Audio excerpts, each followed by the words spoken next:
Hello and welcome to News Morning here on New Day on TV3. My name is Beatrice Sedu. Coming up in the next few minutes.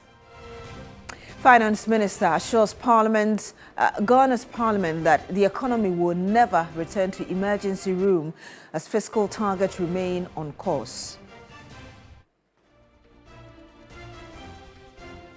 Meanwhile, the government proposes sweeping reforms to Ghana's cocoa sector, including new law to replace decades-old Cocoa Board Act.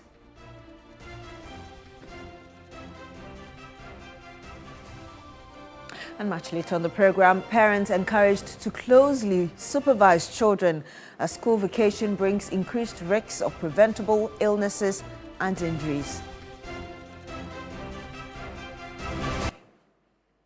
My name is Beatrice Sedu. Once again, thank you very much for joining us on the program. Finance Minister Dr. Kassia Olatoforsin has assured Parliament that Ghana's economy will never return to the emergency room, stressing that the government is delivering its macroeconomic target to achieve a 1.5% primary surplus by the end of the year.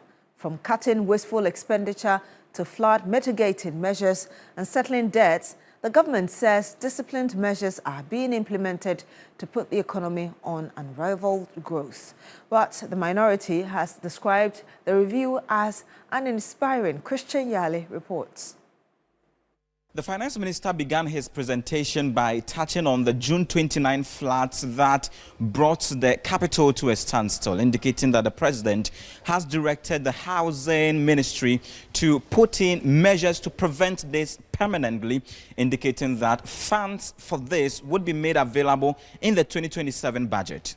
On the direction of His Excellency the President, I am making available additional resources for ongoing dredging and construction of critical drains in the affected areas.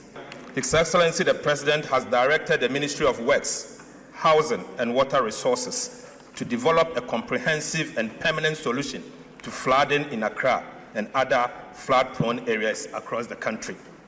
The necessary funding for the implementation of this permanent solution will be provided in the 2027 budget and the medium term. He then touted government fiscal discipline, which he says has resulted in the macroeconomic gains made, even in the first half of the year. Our recovery is as a result of superior economic management.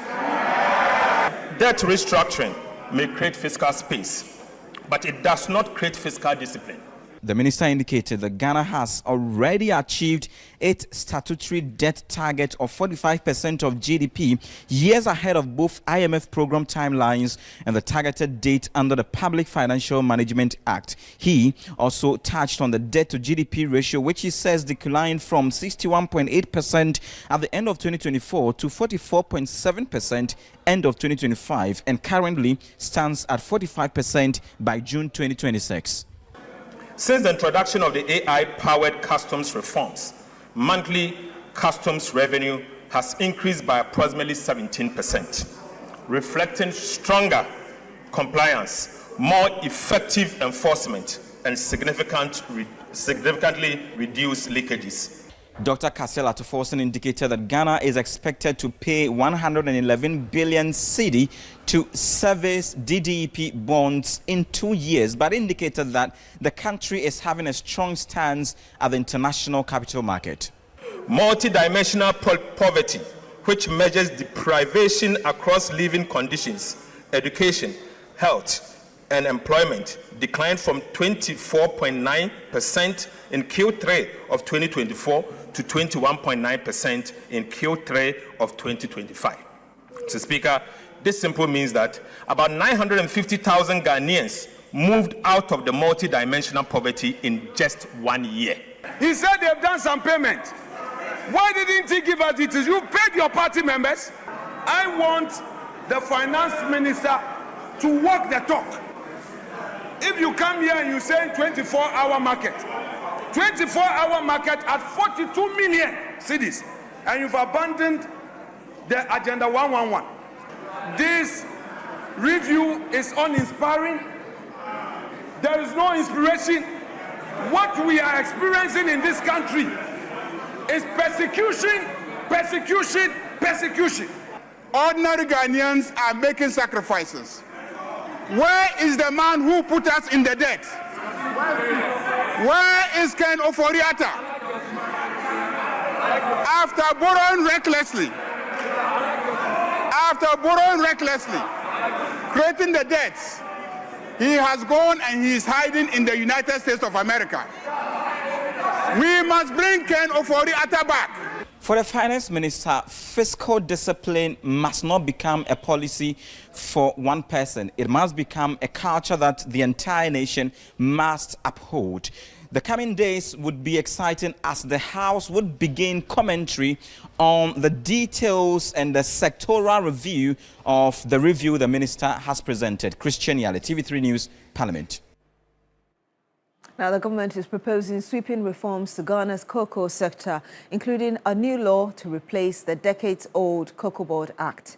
The new bill will repeal the existing 1984 law and establish a modern governance and financing framework for the cocoa sector. The reforms aim to guarantee cocoa farmers at least 70% of the free on-board price, introduce a new producer pricing formula, strengthen Cocoa Board's finances, and ensure at least half of Ghana's cocoa is processed locally. The Finance Minister, Dr. Kasia Lattuforsen, announced the reforms while presenting the 2026 mid-year budget review in Parliament.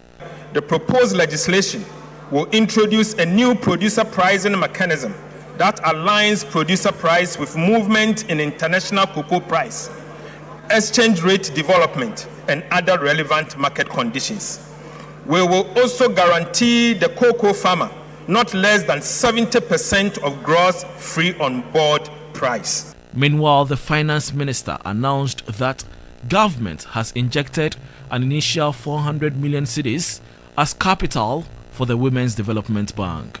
According to him, government awaits a banking license from the Bank of Ghana to commence operations. Following its incorporation, government applied to the Bank of Ghana for the requisite banking license to enable the bank commence operations. Mr. Speaker, in fulfillment of the capital requirement for licensing, the Ministry of Finance has deposited an amount of 400 million Ghana cedis into an account with the Bank of Ghana as the initial capital for the Women's Development Bank. Mr. Speaker, the Women's Development Bank is expected to commence full operations before the end of this year. Dr. Kasia Lattuforsen, during the mid-year budget review, however, reaffirmed government's commitment to fiscal discipline. Meanwhile, the Executive Director of the Africa Sustainable Energy Center, Engineer Justice Ohini Akoto, has expressed disappointment over the lack of key announcement in Ghana's 2026 mid-year budget review. Now, he spoke after the presentation of the mid-year budget review. The Executive Director of the Africa Sustainable Energy Center, Engineer Justice Ohini Akoto, noted that one major concern is the Dumso levy, which he had expected to be addressed. We were expecting to hear that is also going to be part of the levies that has been taken out. I mean, the government mentioned after the question that there's going to be a review after some time. It was quite unfortunate that we didn't hear anything on that. That would have reduced the amount that we buy fuel, at the pump. So that was one. And then, in Ghana, anything that is attached to, fuel automatically attached to goods and services. So, if we had that levy removed, that would have been a cushion. The Executive Director of the Africa Sustainable Energy Center, however, welcomed government announcement of a new 1,200 megawatt power plant in the 2026 mid-year budget review. The government talking about the 1,200 megawatt plant that is coming on board. That is really good. At least it's going to increase our total capacity as we have in Ghana. Now we see that the peak load is gradually meeting up with the capacity that we have. So that is going to give us a number of spinning reserves. But then one thing we didn't hear has to do with renewable energy integration. We are undermining climate change. In other news, lead counsel for Chairman Wontumi in the Samuel Boy case, Samuel Atachian, has expressed utter disappointment at the conviction and sentencing of his client, describing it as miscarriage of justice. Samuel Atachian, who was out of the country as his client was given a 20-year jail term in hard labor, maintained that the Deputy Attorney General's admission that judgment was based on Wontumi's weak case strengthens their resolve to seek appeal. I think it was unfortunate that he was convicted. The evidence does not support conviction. It raised critical constitutional issues for the constitution of the judge, which issues will impinge so seriously on what he was about to do. Instead of making a constitutional reference, she graduated herself into the Supreme Court and gave a decision. So we're going to add all to the body of grounds of appeal, which we intend, canvassing the Court of Appeal. And the latest we've also heard is that the Honorable Sremsa is saying that the judgment was based on the weaknesses of the defendant's, the accused person's case, which is to say that he didn't put in any strong thing to ward off the submission of no case. That is to say that we have a good chance to on the submission of no case. And we'll soldier out the submission of no case. We are even contemplating whether we shouldn't bring the Surara to quash the entire judgment on the ground that, with all respect, there are constitutional matters that the judge didn't have the rotation to determine. We stay at the court, and lead counsel for Hanan Aludiba, Godfred Yeboah-Dame, has described the decision of the court to dismiss the application to strike out the charges against the former NAFCO CEO as not sound, noting that he will also appeal. Earlier, the High Court refused the application as lacking merit, but ordered the prosecution to amend count 9 and 14 of the charges preferred against Hanan Abdul Wahab Aludiba. Lord Edwasari reports. Delivering his decision on the application to strike out the charges against the former CEO of the National Food and Buffer Stock Company Limited, presiding judge Francis Achibonga held that the prosecution had provided sufficient information in the charge sheets and supporting affidavits which could enable the accused person to mount his defense. Godfred Yeboah-Dame, the lead counsel for Hanan Abdul Wahab Aludiba, had argued that the charge sheet against his client was fatally defective because it lacked the specific details his client needed to understand and defend himself. Touching on the third ground, where the applicant alleged that the charges were lumped together, the court noted that although the prosecution may charge both offences, an accused person cannot ultimately be convicted of both in respect of the same facts. Justice Achibonga, however, held that counts 9 and 14, which prescribe defrauding by false pretense against Faisal Said Wuni and Hanan respectively, do not provide reasonable information to the accused persons, and thus ordered the prosecution to amend the charges. Reacting to the ruling of the court, Godfred Yeboah-Dame expressed disappointment. All the charges are defective. The first point that he made, that yes, recognizes, the judge himself recognizes that the offense of stealing is actually one arising out of various payments, different payments and all that. That should necessarily also have warranted an order for the prosecution to go and amend. Because you cannot have various payments, the number of which we do not know, when each of them occurred, we do not know, where they occurred, we do not know, they are not disclosed on the charge sheet, and then you say that, well, you're not going to order them to amend, and that charge is proper. That charge cannot be proper. So even though they will order to amend some of the charges, we will still file an appeal, against it. But I think the decision was not so sound. The case has since been adjourned to July 29. The former National Food and Buffer Stock Company Limited CEO and his wife, Faisal Said Wuni, have been charged with multiple offences, including stealing, causing financial loss to the state, defrauding by false pretenses, and money laundering. Lord Idwasari, TV3 News, Accra. Some more here, and for many children, the long school vacation is a time for fun, play and freedom from the classroom. But pediatricians are reminding parents that the holidays can quickly turn into a hospital visit if children are left without proper supervision. The Pediatric Society of Ghana says health facilities often record an increase in cases of burns, malaria, influenza, and other preventable illnesses during the vacation period. Sarah Penkro is with our health desk. She brought us this report earlier. Schools have vacated, and for many children, the school vacation means freedom from classrooms and homework. But health experts are urging parents to pay attention to early warning signs of illness, including fever, vomiting, diarrhea, poor appetite, unusual sleep patterns, or a child suddenly becoming weak, withdrawn, or less active than normal. They stress that parents should not wait for symptoms to worsen before seeking medical care, noting that early treatment can prevent serious complications. The vacation period is also a time when we tend to see things happen like child sexual abuse and the harm caused to children by perpetrators. A lot of these also occur during the vacation because sometimes the children are not supervised. The parents have gone to work and the children are left at home roaming about and doing whatever. So you have predators taking advantage of them during this period too. Some burns, like the wounds that we talked about, also happen during the vacation when the children do not have adequate supervision at home. Beyond preventing illnesses, pediatricians say the vacation also offers families an opportunity to strengthen children's emotional well-being by spending quality time together through outdoor activities, family trips, and supervised play. Parents are also being advised to ensure their children stay well hydrated and to limit sugary drinks and snacks. So it's good to keep these children's minds active.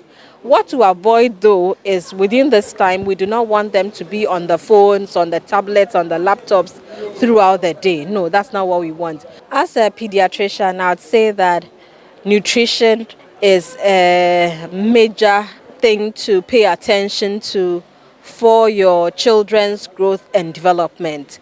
Ensure that they are eating healthy food because it's this healthy food that will help to build them up and give them the strong brains and the good brains that they need to study, the strong bones that they will use to move around, the muscles that will help them to lift.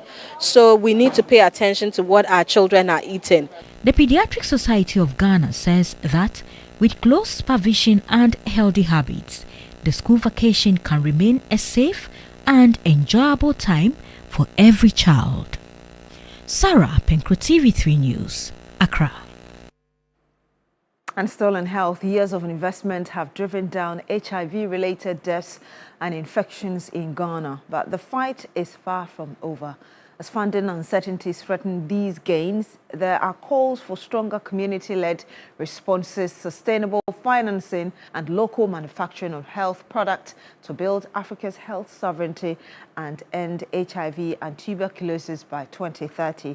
Samuel Yeboah-Adams has more in this report. Recent reports from the Ghana AIDS Commission shows that new HIV infections declined from 16,189 in 2024 to 13,951 in 2025. The report also revealed that AIDS-related deaths reduced from 13,429 to 12,051 within the same period, representing nearly a 14% decline. Other reports also suggest that tuberculosis is seeing a slow decline as well. As a result, civil society organizations advocating for HIV and tuberculosis convened on the sidelines of the African Union Extraordinary Summit on Health to discuss how this progress can be sustained. Professor Anita Gansa is the head of Parasitology Department at the Noguchi Memorial Institute for Medical Research at the University of Ghana, Legon. So it's very important that we place ourselves in a position to make our own vaccines and also to come up with our own diagnostic tools. And so it is very, very important, not just the manufacturing of the vaccines or diagnostic, but we must also see knowledge building, innovation as part of the manufacturing ecosystem. With funding uncertainties being one of the major concerns, the Director of External Affairs at the Global Fund believes there must be stronger domestic investment to protect gains made against HIV and TB. So a lot of progress has been achieved, but of course much more needs to be done. One of the challenges that we face in Ghana, but also in many other places on HIV, is how to really tackle the rates of new infections coming in and how we can further strengthen prevention, particularly among young people, because we see infection rates continuing to be a threat and a risk to sustainability. So that's one area where we absolutely need to focus. As CSOs push for more support, they say African government must show keen interest to sustain gains and fund the sector. We should stick to the promise of making our co-financing available. Whatever government is supposed to contribute to the global fund, let's do our part so that we'll be able to have enough to be able to fight these diseases in the country.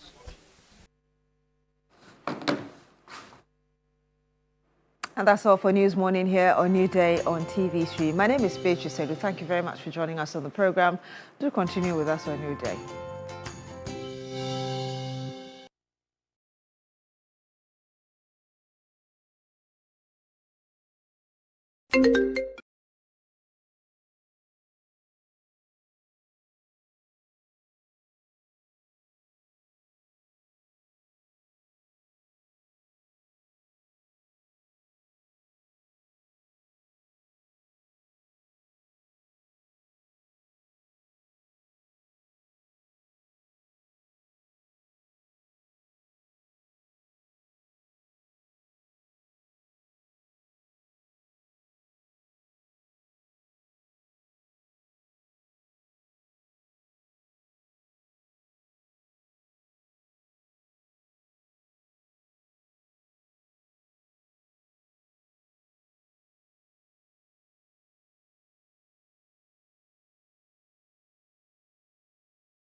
News of the jailing of Wood to me Monday.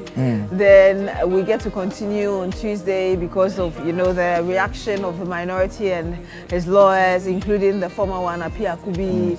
And then we are preparing for the mid-year budget review, of course, Wednesday. And then yesterday, I mean, it was quite late. He finished after 4 p.m., right? Yes, after 4 p.m. After 4 p.m., yes. And yes, here we are again. So many things happening around. But yeah, it's been a very packed week, I would put it. I don't know how that has been for you as well, because I know that during the breaking news, you and Roland stayed on until midday. Yeah, you were with us, and before we realized you had vanished.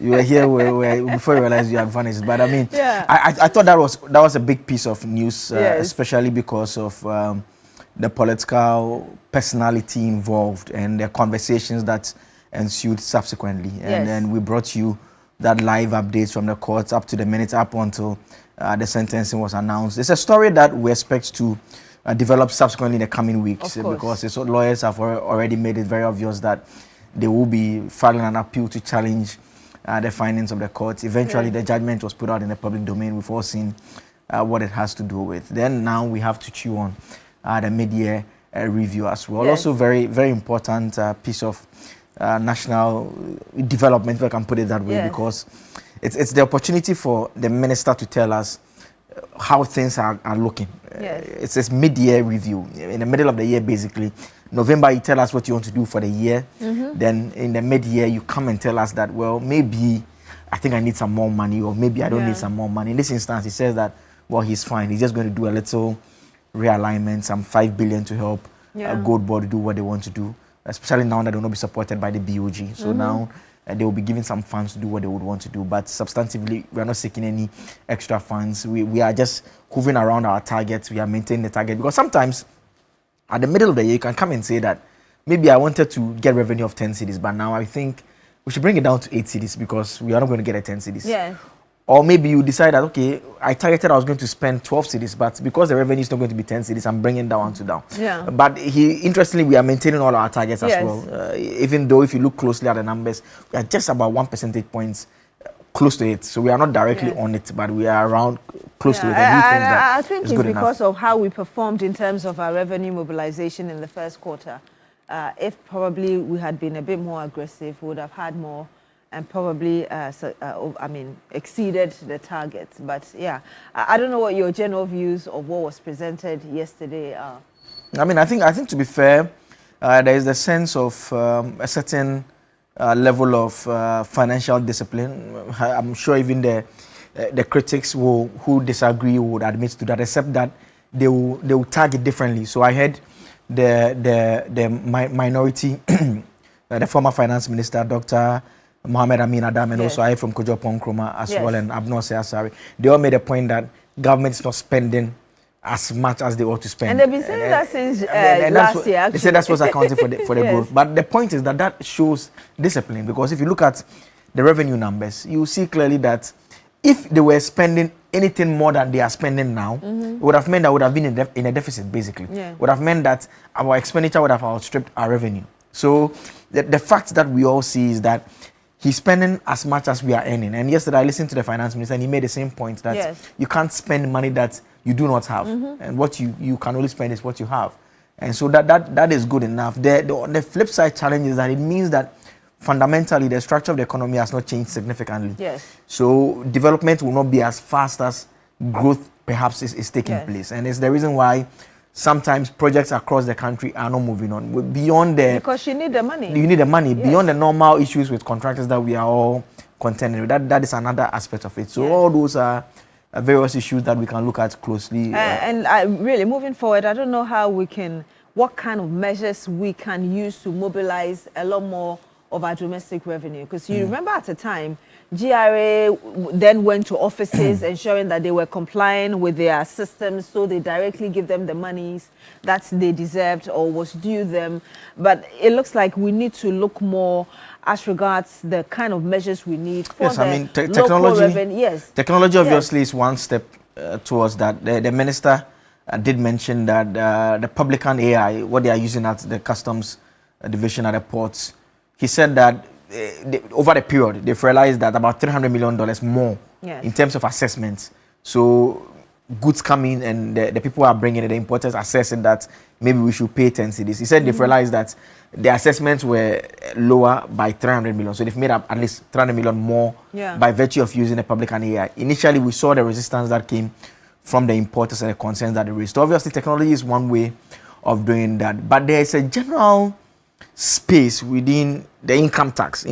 I mean, for you and I, the month because we've been limited. It's the same individuals and organizations we are taxing. Those who are not within the formal sector, they are virtually, and some of them are earning so much. If you know people who do construction, those who come in, the foremen who come and construct your houses for you, and all those people are not within the income tax bracket. Yet they are earning more than. I am telling you, basically. I actually did a very simple analysis. I went to a shop at Makola.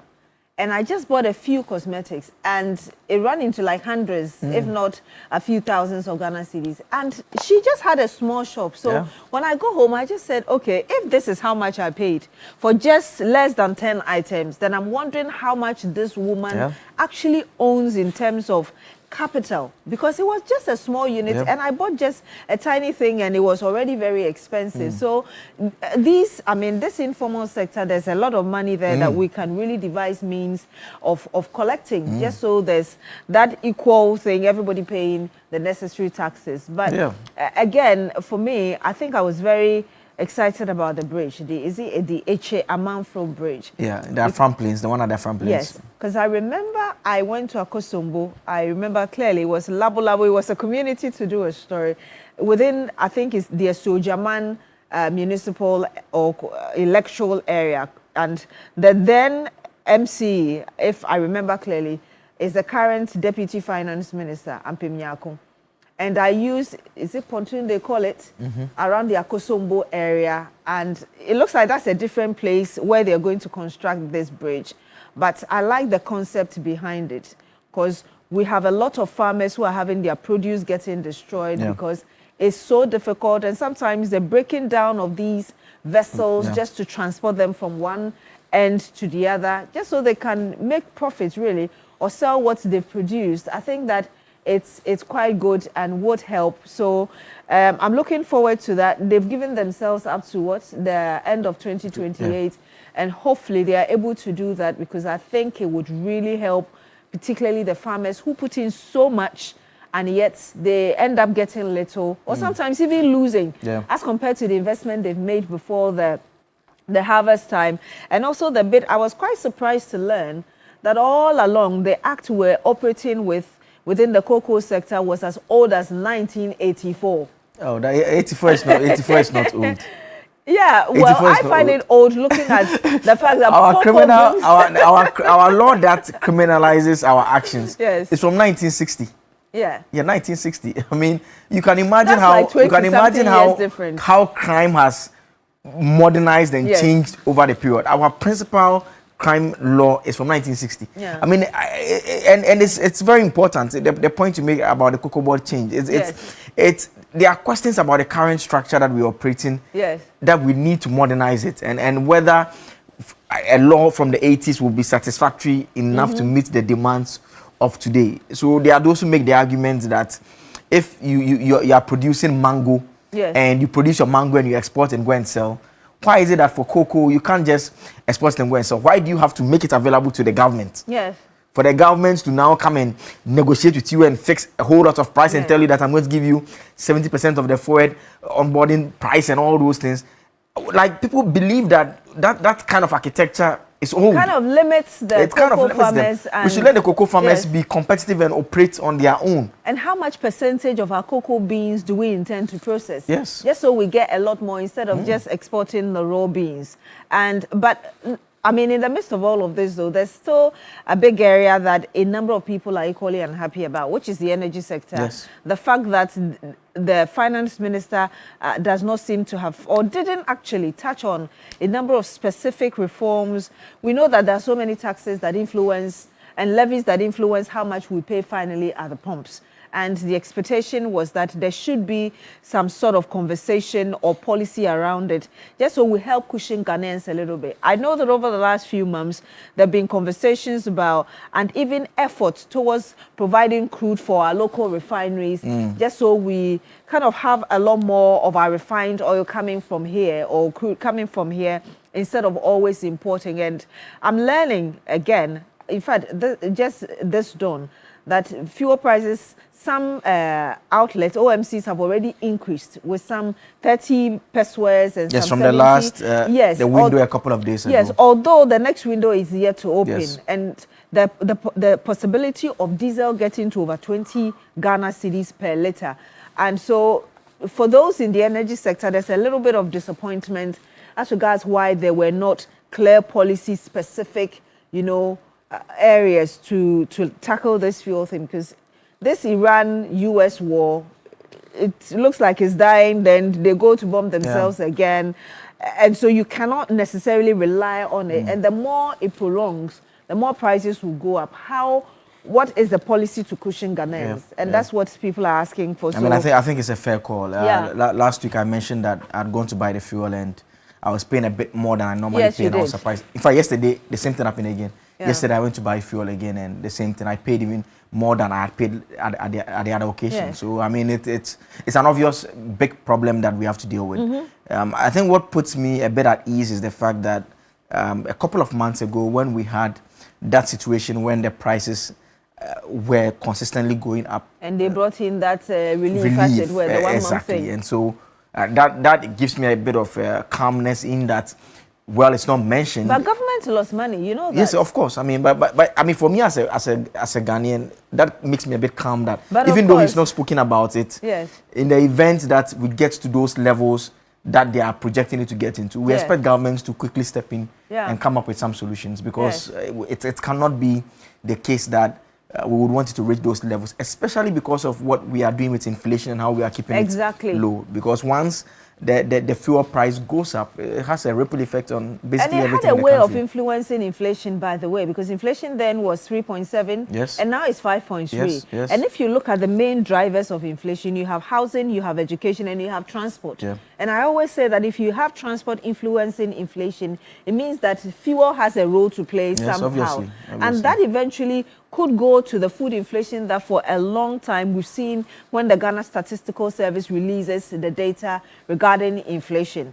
Because if transport is expensive, people will say they are passing it on to the goods, which would include the food items that you buy eventually. So, I mean, there's a need to consider that as well, even before the next budget for the next year. Absolutely. I mean, so all these are matters that would engage our attention, starting from this morning segment through to the big issue. On this morning segment, you get a chance to call into the show and talk to us about what your takeaways from the budget are. What do you think government is doing?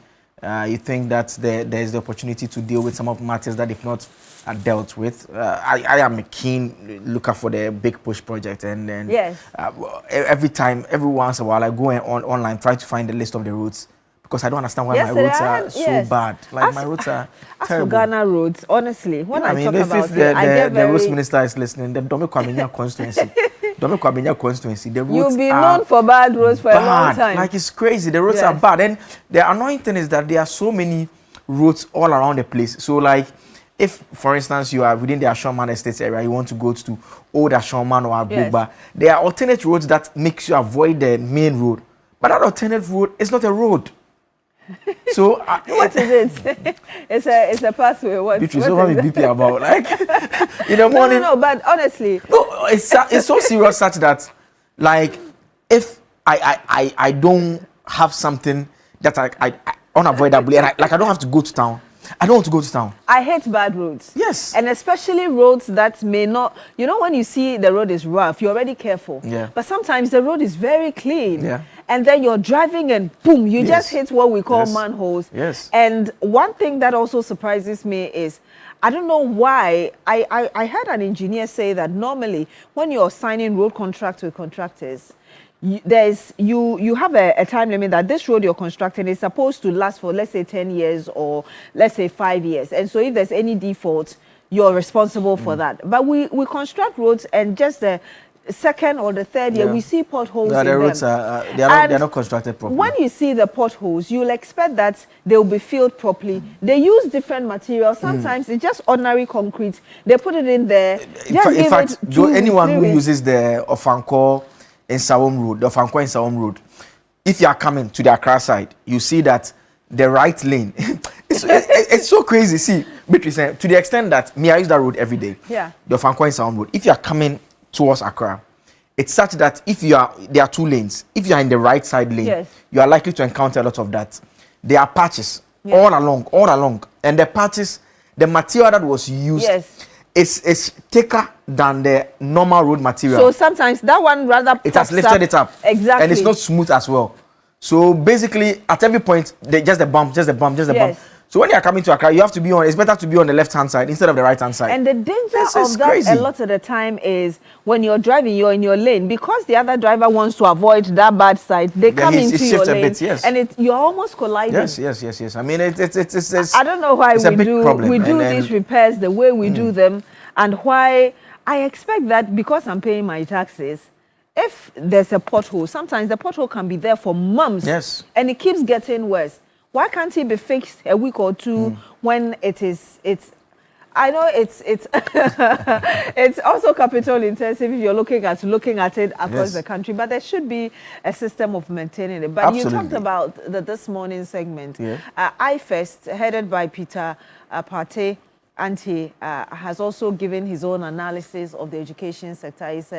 It's an education think tank, just like we have Africa Education Watch, and generally expressing that he thinks the finance minister, like you rightly said, has maintained a lot of our targets across board, also in education as well. But there are a few things that he expected the education minister would touch on. So that's something that we would want to go into, because education is quite important. In fact, if you look at the budget that was presented last year, education and the big push took a chunk of the money as well, 30 plus billion Ghana cedis. And so it's a sector that a number of you are very interested in, and of course very critical as well to our economy. So we'll be looking at that on this morning's segment, and you're welcome to the segment.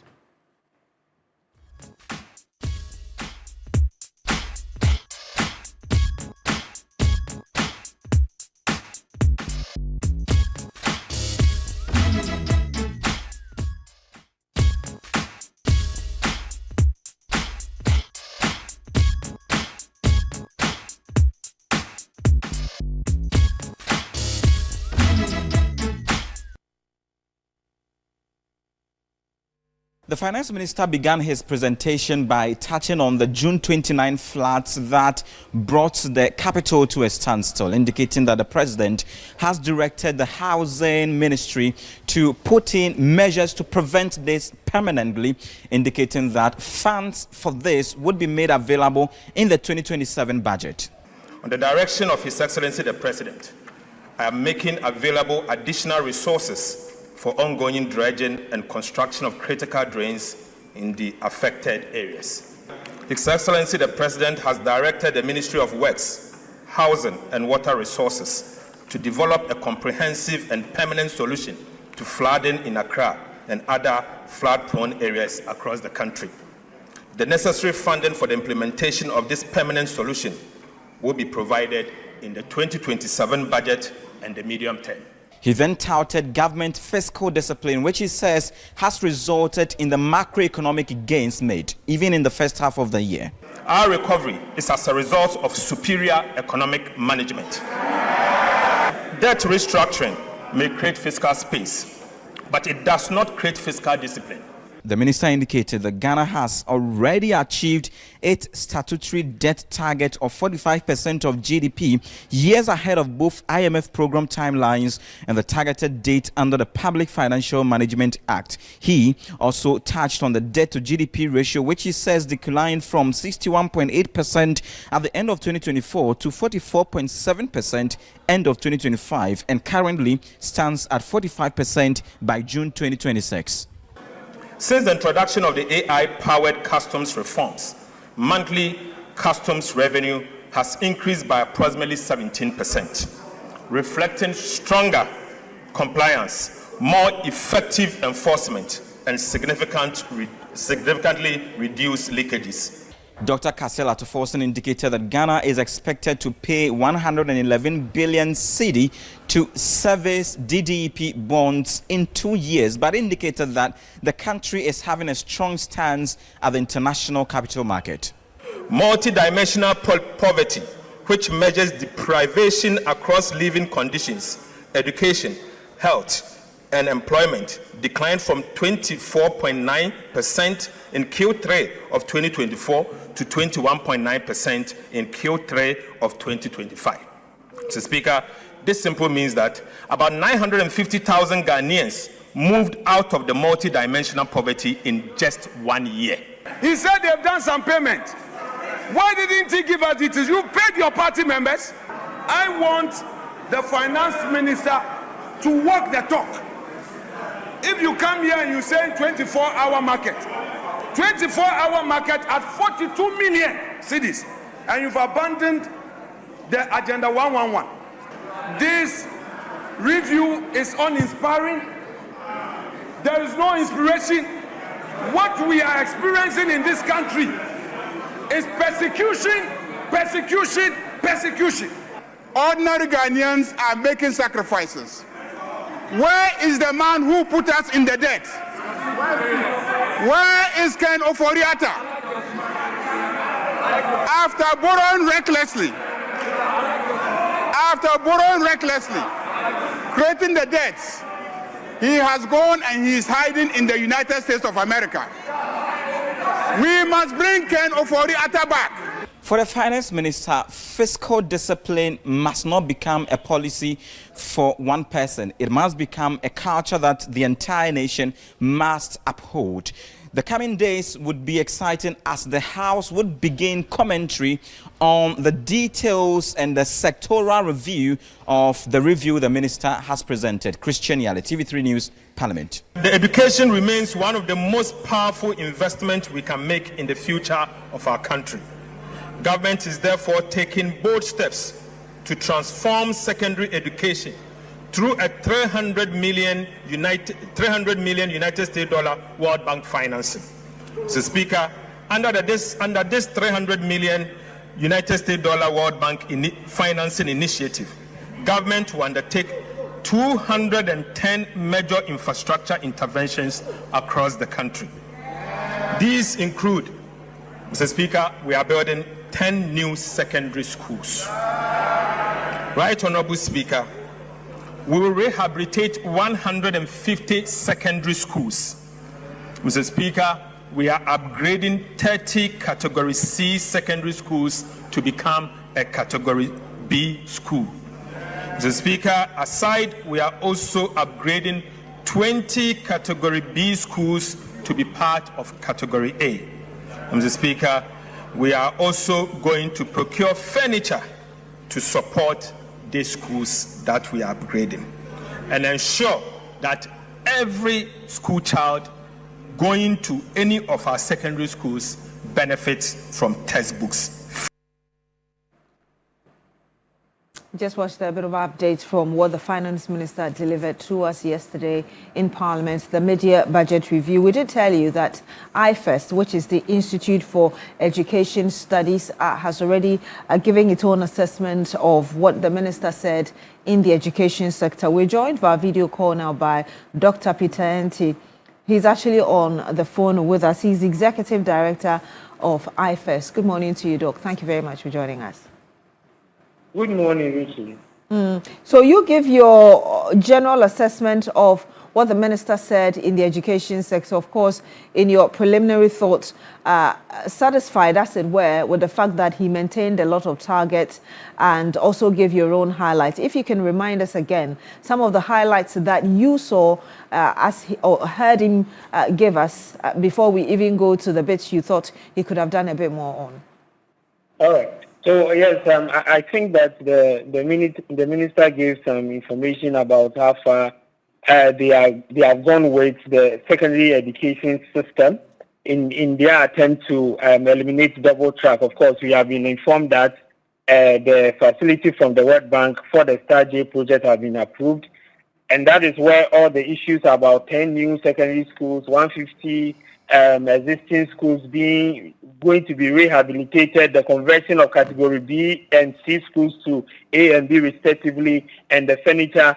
That is where all those things are coming from. And he gave us that breakdown. He also talked about the payment of capitation grants that have been cleared, and he talked about BEC registration fees that have been paid, feeding grants that have been increased from 8 cities to 15 cities. He also talked about the payment of the no-fee stress, which is very, very interesting, because we feel that policy needs to, they have to take a second look at it, but that is a discussion for another day. He also talked about the scholarship for disability students and some residential support that have been given them. In terms of financial releases, the minister talked about they transferring some amount to get fund, free senior high school program, no fee stress, teacher training allowance, and all that. So we can say that the minister gave a good account in terms of the financial releases and the activities that have gone on within the education sector. But as we have indicated, there are some serious missing updates that we felt that the minister could have also touched on, and they are conspicuously missing from his report. And indeed, in that you talk about silence on the national textbook program, also educational logistics receiving no attention, and also completion of the e-blocks.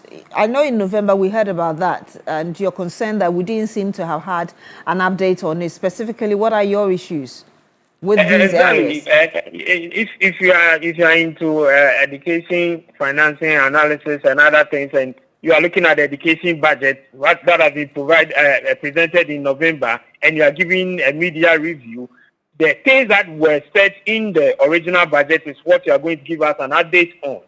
So you touch on some and you leave others. It communicates two things. It could be that you are not able to cover all because of time and the voluminous nature of the report. It could also be that you've not done anything about it at all, and that is very important, because for basic education, the government, since in opposition and coming into a government, admitted that we have neglected it because a lot of resources were pushed into the secondary education sector.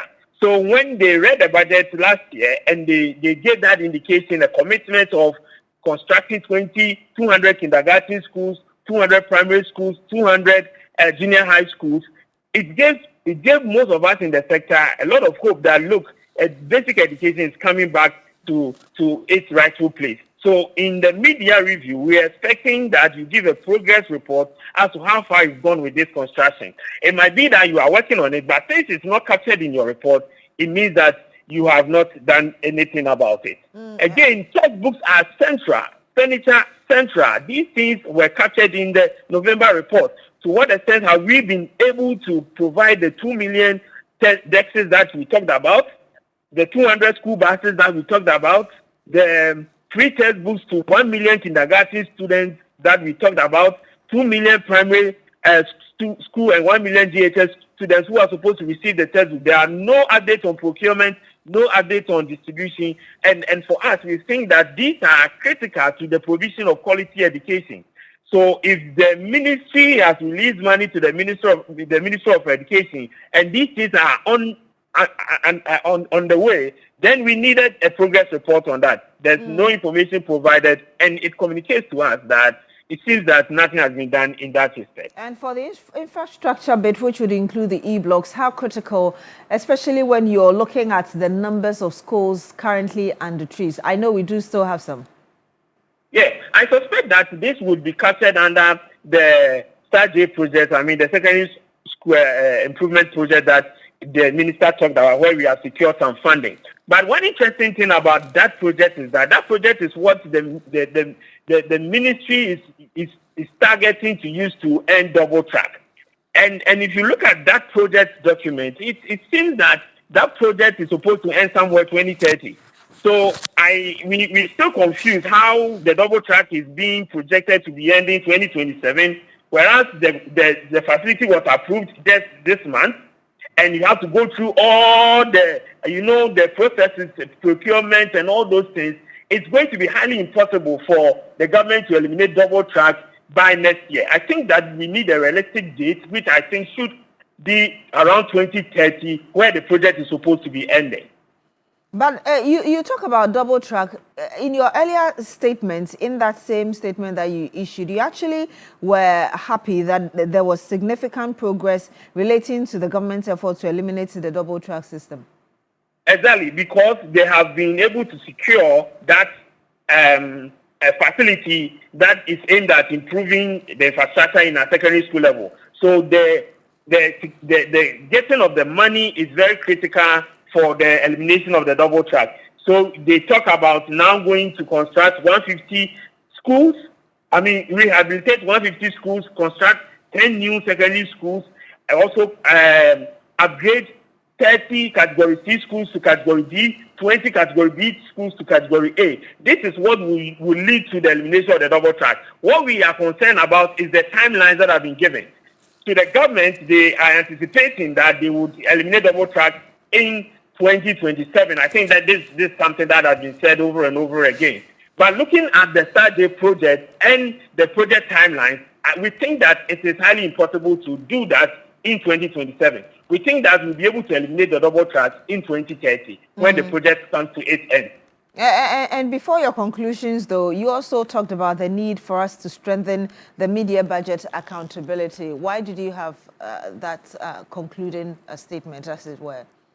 Yeah, we think that, yes, it's good to talk about the financial releases, but there's little talk on issues about implementation status, challenges, timelines of various flagship programs that have been mentioned. So, yeah, you indicate that you have released this amount of money, you have released that amount of money, but let us also know the implementation progress. How far have you gone with this? So, for example, we're talking about basic school infrastructure. You said you are going to build 200 kindergarten schools. Maybe you've done 10. Let us know that you've done 10. And this helps with quality tracking and monitoring. And then for those of us, even in academia, it helps us with our research work and teaching. And the media budget review is so silent on that. It doesn't touch on that. It is more on financial releases, and we think that it should go beyond that. Doc Akable here. One aspect of education that has been critical has to do with the tertiary level, and we know that government had indicated that to remove the financial barriers, an amount of 537 million cedis for the no fee stress policy has been paid so far. That particular policy, given the constraints that we are operating within, are we in a position to be able to answer the question of whether it's having the necessary impact and whether it should be maintained going forward? That policy, right from manifesto period, we indicated clearly that it is not sustainable. We were thinking that the amount of money, of course, it's a political promise. So for the first year, we thought that fine, you can still fulfill your promise because you've made it to the people. But going forward, we're thinking that the ministry will be progressive. The government should think beyond just releasing that money to the students. Because we felt that the people who need the money, and when they need the money, is when they are, transitioning, they've gotten admission and they have to pay for their registration fee and accommodation. Look at when the money is released. It's when people have struggled all over the place to be able to get into the system. Just like how the school fee, the student loan has been presented. So we are thinking that you can still push this to be part of the student loan and let those who really need it access it. But you are paying for everyone, and you are not even paying everything that they pay. You are paying an amount of it to everyone. And it's certain you are paying the money to the students and not the parents. So at the end of the day, I teach in the university. I talk to these students, and they tell you that when the money comes, they don't even inform their parents because they feel that is money that is for them. But you will know that the money actually is coming from the parents, and you end up giving it to the students. So we think that the structure, the setup, and everything of the no fee stress is not sustainable. I know it's not a popular opinion, just like the student allowance, but it will take time for government to realize that they need to rethink how they are implementing that, push the money into the student's loan, increase the amount of money that is available for students to access, and make sure that you give the money to the students at least a week or two before school reopens, so that they can do all that they need to do, pay for their hostels, pay for their school fees, register, and then they will be happy on campus. But as it stands now, it is not fit for purpose. The monies are released to the students, and they are happy at a point in time. But what is the rationale for the introduction of this policy? It is no fee stress. It means that you are not supposed to go through any stress once you are paying your fees when you have gotten admission. Is that what you are experiencing? No. Interesting there, Doc. And Doc, let's stay with higher education because the government has also indicated plans to establish a science and technology university in Damongo, some $60 million financing from China. It's not clear in terms of what the financing arrangement should be. Maybe you have a take on that. But also, secondly, the policy generally, are we not setting up too many supposed specialized universities across the various parts of the country? Sometimes we are even taking from existing ones to set up another. One would argue that should we not be focused on strengthening the ones that we have? They can have the capacity to accommodate and admit as many as we can. It appears there is some box ticking in terms of we've set up this number of universities that is taking place one way or the other. Yeah, I agree with you. The budget in 25 November mentioned of establishment of that Damongo University with some amount of money that is coming from China. There's no update on this. It might be that the money has been secured and project is going on, but if you are speaking strictly to the document, there's no update on that. And I think I agree with you in that perspective of setting so many universities. I was thinking that you have Kwame Nkrumah University of Science and Technology. If you want to set up another university, just set up a satellite campus at Damongo, which is still affiliated to Kwame Nkrumah University of Science and Technology. There, the administrative structure will be a little less, and then you will be able to at least cater for that part of the country without incurring a lot of cost in setting it up. But of course, politicians have their own understanding of when it comes to infrastructure and procurement and other things. They will not want to do that. I want to take you back to the basic level because just a few days ago we heard the education minister say that we had introduced Chinese, among others, at the elementary level up to primary 3 for our pupils in Ghana. What do you think of it? What's your thought on this in terms of improving our education system, as it were? Well, I think that the curriculum that has been developed is good. Of course, the curriculum leaves lifespan of a curriculum spans between the period that is developed and then the last period that is supposed to have, lived its full life. So for the basic curriculum, it's supposed to span for 6 years, primary 1 to primary 6. And the old one that we are using was implemented around 2019. So by 2025, it has lived its lifespan, and you need to look at it. There has been some, changes in the curriculum with AI, robotics, and all those coding that have been added on. I think that the experts doing this job are always able to produce a very good document when it comes to the curriculum. The problem is always about implementation. And so I would have loved that the minister pays more attention to how he is going to implement this curriculum than to just focus on what has been developed. Because that document, I know most of the experts that did this, that document is good. It's very, very good. But always, just like the previous one, but always the problem is on implementation. Are you able to provide the needed learning environment to accommodate what has been put on paper? Are you able to train the teachers adequately to implement the curriculum as it's supposed to be implemented?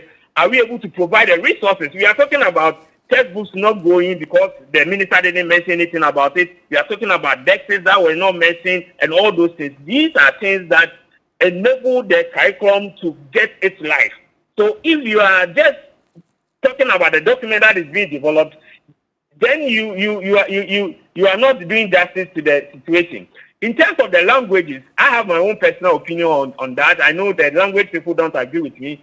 I think that we should adopt the mixed approach instead of the constant use of the local language from primary 1 to primary 6, as has been been pushed by other experts. I think that when you do that, it becomes difficult for the student to transition from primary 6 to primary 3 to primary 4 when he has to switch between the local language and the English language that is going to be used to teach him or her at primary 4. So I was thinking that we should stick to our mixed approach whereby we do both the local and then the English language and to give the students some level of confidence, because the English Proficiency Index report that was published last year indicated that in Ghana, the problem is about the ability of the students to express themselves and not how to read. So if you are focusing on now teaching the students, especially the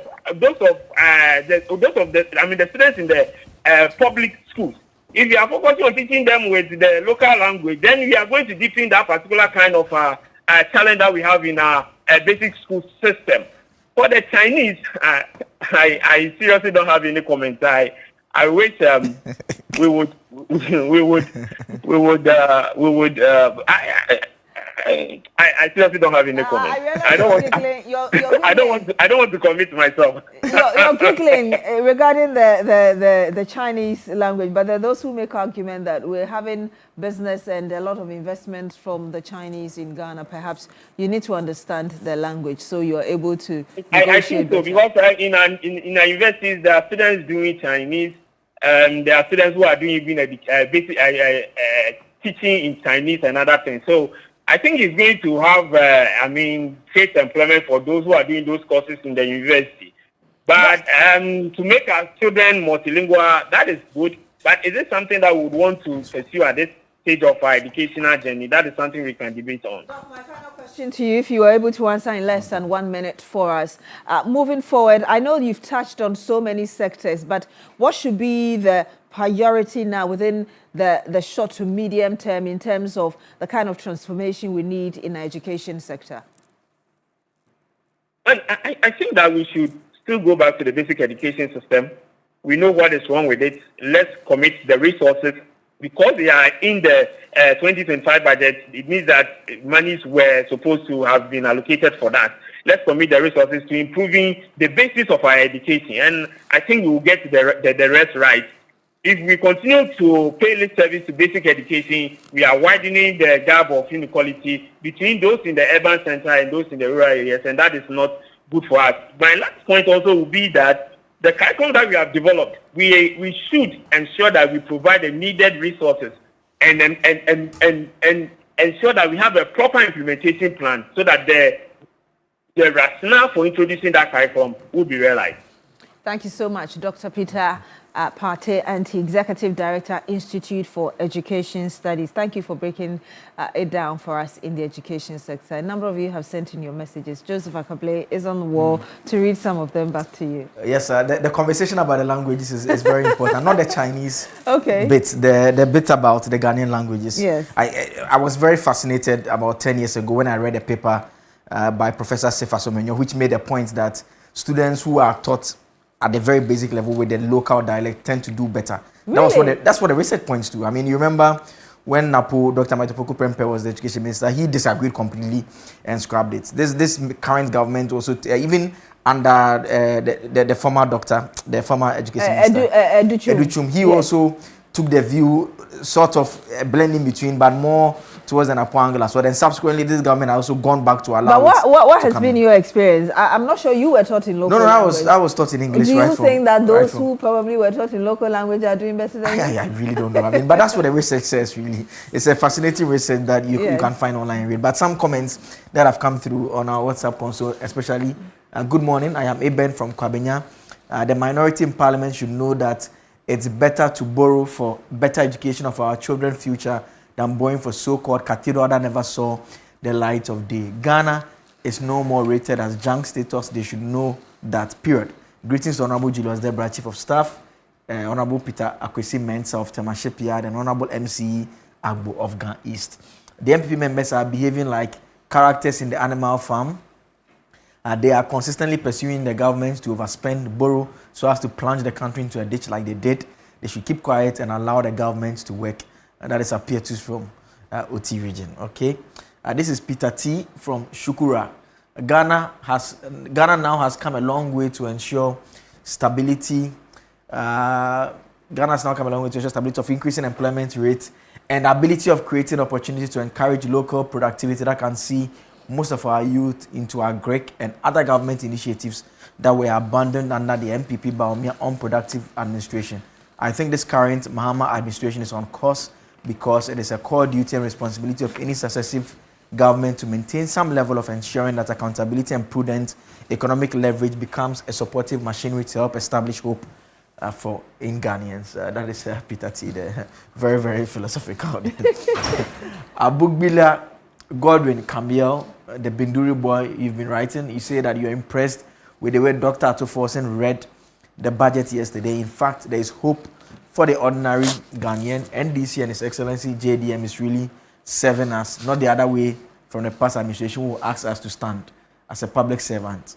I, in question, have hope and confidence. And this one here, no name, you say that the mid-year budget review presented by the finance minister is in the right direction. That's coming from Napoleon, actually, in Tumu Sankofa base. And the finance minister is doing extremely well. May God give him good life so that he will still do more.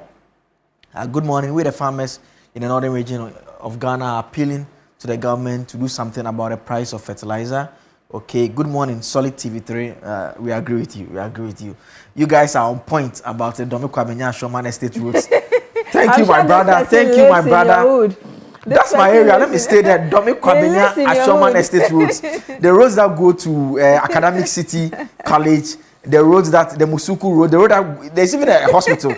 The guy is, if I got the name right, there's a hospital around that area. All the roads are bad. I agree with you. You are in the same area. I'm sure he lives in your Yeah, he's in my area. Yes. They should fix the roads. So he's happy you've talked about it. I agree with you. Dome Kwabenya Ashoman Estate roads, the leaders must set up. The roads are really bad. And this one here, good morning TV3 from Enoch Northeast region, and I'm really enjoying your show this morning. But your mind, Honorable Henry Nadrisu, that Bunkurugu Road is still like that too. Okay, that's a fair one. Yeah, maybe I'll end with this one. Say you believe the NDC is doing very well. For example, Temoyo Refinery is now operating again after a struggle during the 8 years of the NPP administration. Also, the price of some essential items such as fuel, rice, and sugar are still lower than they were during the NPP government. Based on these observations, you believe the government is performing better than the previous. Stephen Oscar Akwe from Ashaman, Lebanon, you sent that message. So those are some messages that have come through. The one about Domi Kwabenya Ashoman Estate. Yes. The regular ones, Aziz Dollar, Mr. Simon, Yen, Mr. Stephen Penn, all of you sent in your messages. Thank you very much. But let me remind you to pick up your tea, the Milky Way with the rich, smooth taste of Peck Milk Shortcake. It is just pure delight. Find them in all grocery shops by you. When we come back, Joseph Akable will be handling the big issue and we'll bring you some more, including sports. Stay with us. Onim sada krumponi wa me tinsi we monim sada ne me take your time out to try and be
Newday on TV3. It's time for the big issue, and we are focusing largely on the conversation around the budget mid-year review that was presented by the Finance Minister, Dr. Kasia Latto-Forson, yesterday. It's a very simple question that we are going to ask about whether government has done enough to strengthen the economy. And we ask because we've heard from the minister at the time he presented the budget, and now we've heard from him again on the review.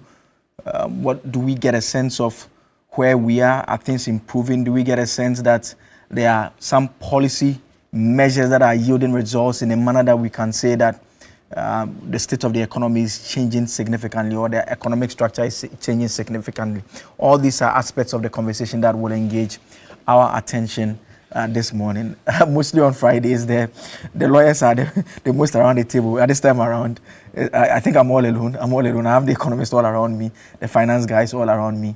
So it will be a conversation that will be very interesting because it's their area of expertise. They will share their perspectives with us on this. I want to start off first by listening to two key statements, one from the finance minister and another from the minority leader. A very debatable point that has come up strongly. In fact, when the budget was presented, it came up again strongly about the fact that it does appear that expenditure is being handled at a certain level.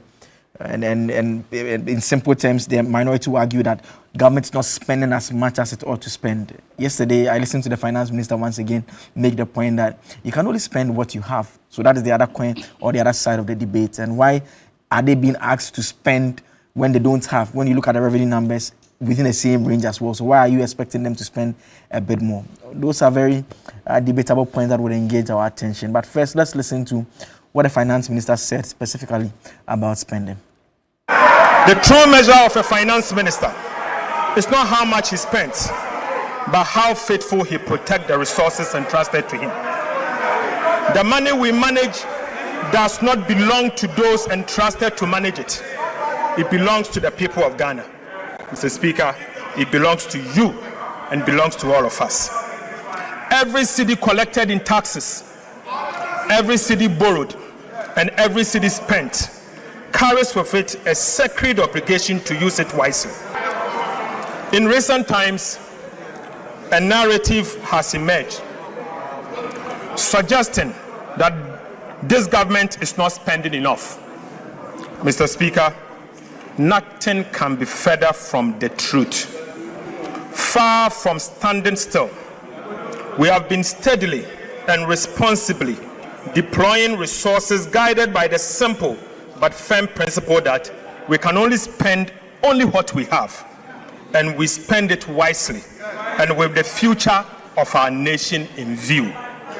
Mr. Speaker, in the spirit of transparency and accountability, allow me to lay before this House a clear account of some of the expenditure we have made so far to support government programs across the sectors approved in the 2026 budget. Mr. Speaker, first, to compensate public sector workers, an amount of 48.8 billion Ghana cedis for compensation of employees has been paid, including 4 billion Ghana cedis as contribution to SNIT and 2 billion Ghana cedis as Tier 2 pension scheme. Mr. Speaker, to honor our debt obligation, an amount of 21.5 billion for interest has been paid. To honor our international debt obligation, an amount of $700 million for Eurobond debt service and interest have also been paid. To restore confidence on our financial systems, an amount of 10 billion Ghana cedis to domestic bondholders has been paid. That's the finance minister, Dr. Kasia Latto-Forson there, and 2 points. You heard him emphasize spending what they get, and secondly, making the point that the expenditure is also in the right direction of where it's necessary, and you heard him list some of the things that they've spent on. I mean, this was even before the minority leaders spoke, and he had said that there's that narrative out there. So let's listen to the narrative now from the minority leader, Alexander Afenyo-Markin. Mr. Speaker, this review is full of English with empty payment. The payment he said is done. he said they've done some payment. Why didn't he give us details? You paid your party members. You paid your party members. The monies have gone to your party members. And Mr. Speaker, the Nkukon Kitinkiti project has now become protein. Honourable members, I insist we listen to each other in silence. The Nkukon Kitinkiti has become protein for your party executives. They are all cooking Akukon Kwine. It is now Akukon Kwine. Mr. Speaker, I want the finance minister to walk the talk.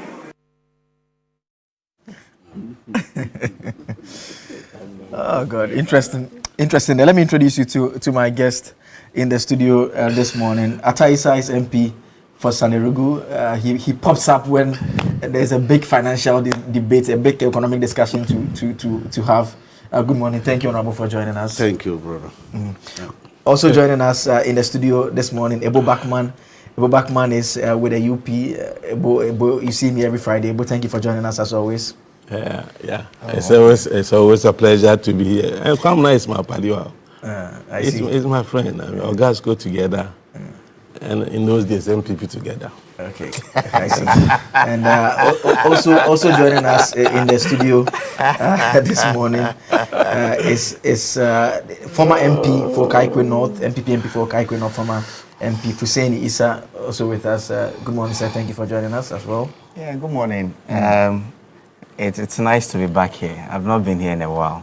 Yes, yeah, we're always happy to have you. We're always happy to have you. Dr. Peter Tekpa is a policy and economic analyst as well, also joining us in the studio. Mostly joins us online, but once in a while he pops up in the studio. Doc, thank you for joining us. Thank you very much, and good morning to all the viewers. Thank you. All right. Also joining us on Zoom this morning, Dr. Edu Owusu Sarkodie is also an economist. Doc, good morning. Thank you so much for joining us. Hi, good morning, and thanks for having me. Good morning to my people, Center for Policy Scrutiny and University of Ghana, and everybody. Fantastic. I mean, basically everyone around the table, except myself, is a finance or economic background, one way or the other. So we can all discuss the issue and stick to the facts that we have them. Maybe let me start on Zoom with you, Dr. Owusu Sarkodie. And the direct question that we are asking is that from what we heard yesterday, is it fair to say that government has done enough to strengthen the economy? Okay. When I joined, I heard you say that the road in your area is not in good shape. I want to also complain that the road in Adenta New Legon is also not in the good shape. So we call on government to assist us. But let's go to the issue. Well, the mid-year budget is just a review of what was stated in the main budget, which was presented in November 2025, which is the main 2026 budget. So the minister obviously is required to make a review and ask for supplementary. You get a sense that he did not make revisions to almost all the figures, and he did not also request any supplementary estimates. Now, when I'm making this opening remark because my analysis will be situated in what was stated in the main budget and what review we are seeing now. When you read the 2026 main budget, you get a sense that the ministry or the government is trying to move from stability to economic growth and economic transformation gradually. You know, what we teach in the classroom, the tight fiscal and tight monetary policy in 2025, which is understandable, but, you know, a gradual opening up or expanding of the monetary policies and fiscal policies. And so you saw some commitments in the main 2026 budget, such as the 141% increase in the capital expenditure. And when you do the math, look at the figures, you will see that it is not as was stated in the main budget. But let me flow this way. For the stability, yes, I don't think many Ghanaians will argue that Ghana has achieved this stability. We know where we came from, economic situation in 2022, and then we went to the IMF program, And then we were on the path of recovery. We had elections, a new administration took over. So this administration continued with what the previous administration had started in terms of stability. But we also know that we should move from stability to economic transformation, growth, creating of sustainable jobs, which, is always the ultimate. In terms of economic growth, economic transformation, and job creation, currently there are about 13.4 million Ghanaian workers. The government workers, as you know, are always less than about 1 million. So it means that the greater part of the working or the employment is left in the hands of the private sector. And therefore, you see the posture that for the government is saying that, well, I am not spending so much to create jobs. Therefore, I am leaving the job creation to the private sector. How?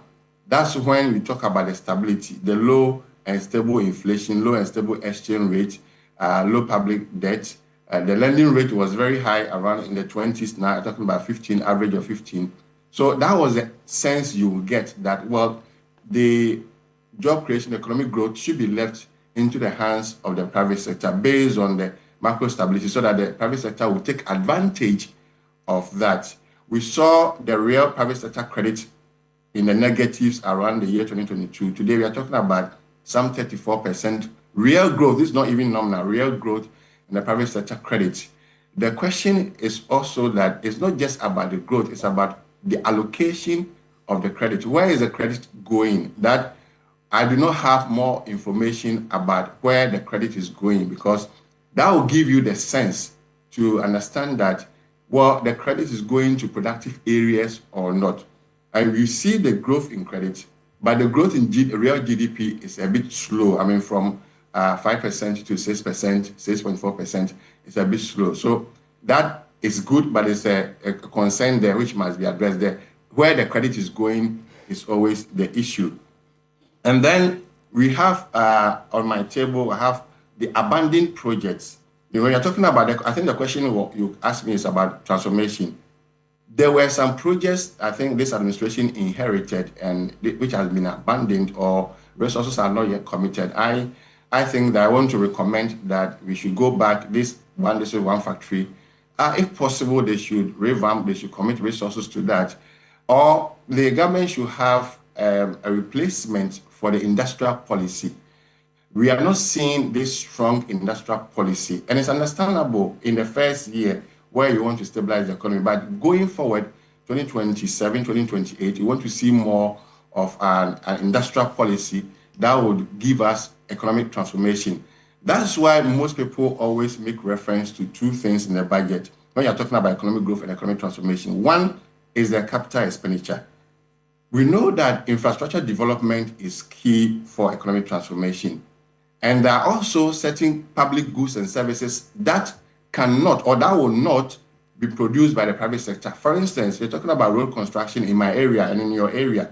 I don't think any private person will be interested, for now, will be interested to construct this road. It has to be done by the government. Electricity, water, passport, DVL, all these public goods and services must be provided by the government. And therefore, when the government is committing to the capital expenditure and is not giving us the amount that was pledged in the budget, after promising 141% increase in the capital expenditure, then we have to worry about that. And I think that the recommendation is that the government should commit more resources to the capital expenditure. For instance, in the half year of 2026, the target was 36.6 billion cedis, but the amount which had been spent so far is 22.5 billion cedis, a deviation of 14.9 billion cedis, only capital expenditure.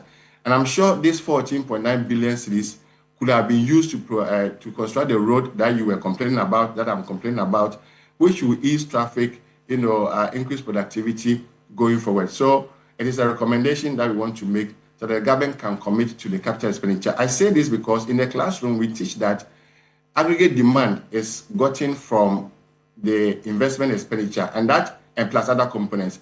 That I, the C plus I plus J plus NX, that I there is both public and private. So in as much as we want to encourage stability and increase private investment, we also want to encourage the government to increase their investment from the capital expenditure. The other one that I want to touch on in respect to your question on economic growth and transformation is the almighty 24-hour economy.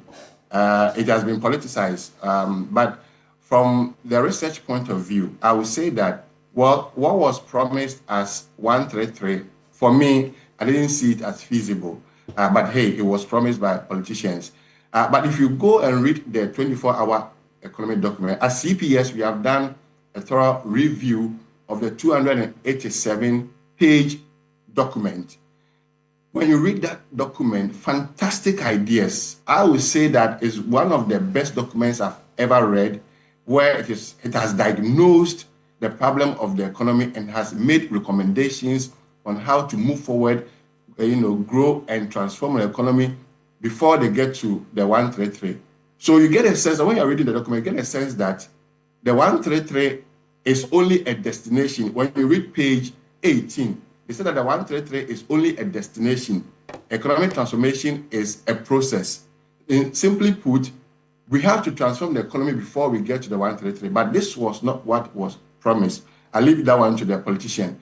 Again, another one is what they are doing with the 24-hour market. This was not promised. This was not contained in the document, and yet is being implemented. And the key question that researchers will ask is that you have fantastic ideas in the document. Why are you constructing markets? The market to sell what? What are you going to market? Because the idea would have been that, well, build the factories, manufacture your fruit juice here, so that then you can market what has been manufactured here. But if you put up markets to, sell imported items, then it doesn't sit well with the whole document of 24-hour program. When you go into the program, I always call it the flagship of the flagship. There was a beautiful, fantastic idea about developing economic, environment, economic activities around the Volta Basin. I want to plead with the government and the President Mahama that if he doesn't do anything at all, that idea must be implemented, because I see a lot of opportunities, a lot of growth opportunities, a lot of employment opportunities for both the industry and agriculture around that idea, that one idea alone, the construction or the development of economic activities around the Volta River. They even talk of how to transport goods and services from the south to the north, or even Burkina Faso on the Volta Lake. This is a fantastic idea that we have to do. So in a nutshell, we have not gotten there yet. We are still at the stabilization stage. And I want to believe that in the next 2027 budget, 2028 budget, we should have massive, transformational agenda. Let me also say these things before I forget. I want to plead again with the president and then the minister that there is certain agenda that we have. Well, is good. We must pay particular attention to revenue generation. Ghana's revenue generation has been very poor since 2006. It is not one administration's problem since 2006. Yeah, I mean, revenue generation. So a point I wanted to actually ask you about it is your argument on the expenditure that it's not as much as they had indicated. I mean, with what you are now coming to advance with regards to revenue, is that not the more reason why we should be doing the expenditure we are doing? Because basically we don't have as much as we ought to have. Yeah, the deviation of the revenue is 3.7 billion, but the deviation on the expenditure is 22 billion. That's the point we are making. The quantum of deviation is, I think, too much. Then I think the counter argument is that you don't spend what you don't have, which is good. It is good in the short term, but in the medium to long term, why don't you then generate more so that you can spend more? Because when we are complaining about our roads, and then the answer is that, well, because we don't have the money, that's why we have not constructed your road. But I think the counter argument is that, well, why don't you also put in place measures to raise enough revenue so that you can construct the road? Okay. So in the short term, yes, don't spend what you don't have. But going forward, please raise more revenue. Let's be aggressive. And I was making the point that the reset agenda, I think for me, it should really be targeted at the revenue generation. There are so many things that, Akable, you and I have been talking about, the informal sector, the natural resource, the property rate, that we have been talking for years. And I want to see a research agenda on at least these three. Let me give you the figures. I've read documents about the potential revenue from the natural resource, from a research by IFS. They are saying that if we behave like Botswana and we command more than 50% share of our natural resource, Ghana can add 55 billion cedis. That's what, about $5 billion more revenue, additional revenue. That's about 55 billion cedis additional revenue to our public finance. Let's write it down. The second one, but we are not doing that because of the concession contracts that we have signed. So we have to reset our mind, reset agenda on how to increase the Republic's interest or our stake in the natural resource, because you cannot be the number one producer of gold in Africa. Last year, we produced 6 million ounces of gold. That's about 150 tons of gold. And our peers are Mexico, Kazakhstan, and Uzbekistan. These are our peers in terms of gold production in the whole world. In Africa, we are number one. Gold production accounts for 69%. That's more than 2/3 of our exports. And yet, the contribution to public finance is not the best. And so we have to really reset our minds on how to increase the country's stake or our interest in the natural resource. 55 billion additional revenue potential. Let's write it down. Second potential is the informal sector. In Ghana, I've said about 13.4 million workers. No, more than about 11 or 12 million workers are in the informal sector who do not, that's more than 80%, who do not pay personal income tax. A chance on a research again that the potential revenue from the personal income tax for those of us, those in the informal sector, is about 1% of GDP. Now, currently our GDP is 1.6 trillion cedis. 1% is 16 billion Ghana cedis, lying down there untapped potential from the informal sector that we are talking about. And they make a lot of money. Yesterday, a student was in my office. He said he does roofing, the roof building. And he was telling me how much they make. Graffiato, painting, mason, go to Abosokan, go to Makola. They have mansions and they don't pay personal income tax. So there should be a way to reset our mind, to reset that. I have heard that in Uganda, I don't know if it's true, but I've heard that in Uganda, they make the payment of tax from the informal sector more like a lottery or raffle. So you pay, they give you coupon and you win something. We can adopt that strategy and reset and tap into that potential of 1% of GDP, 16 billion, which is lying down there. The third one, the third biggest one, is also the property rate. We have a lot of property in the country. Again, research shows that the revenue potential is 2% of GDP, 2%. That's 32 billion cedis untapped revenue. You put all together, we are talking about 101 billion Ghana cedis. And guess what? The minister is looking for 266 billion cedis in terms of total revenue. And we have untapped revenue for just three sources of 110 billion. That's about half of the total revenue and grants that we are looking for in the country. So I want to recommend that we do that resetting agenda and transform our revenue generation so that at least we can get more revenue and spend prudently for productivity. I think you want to catch me, so I'll pause here.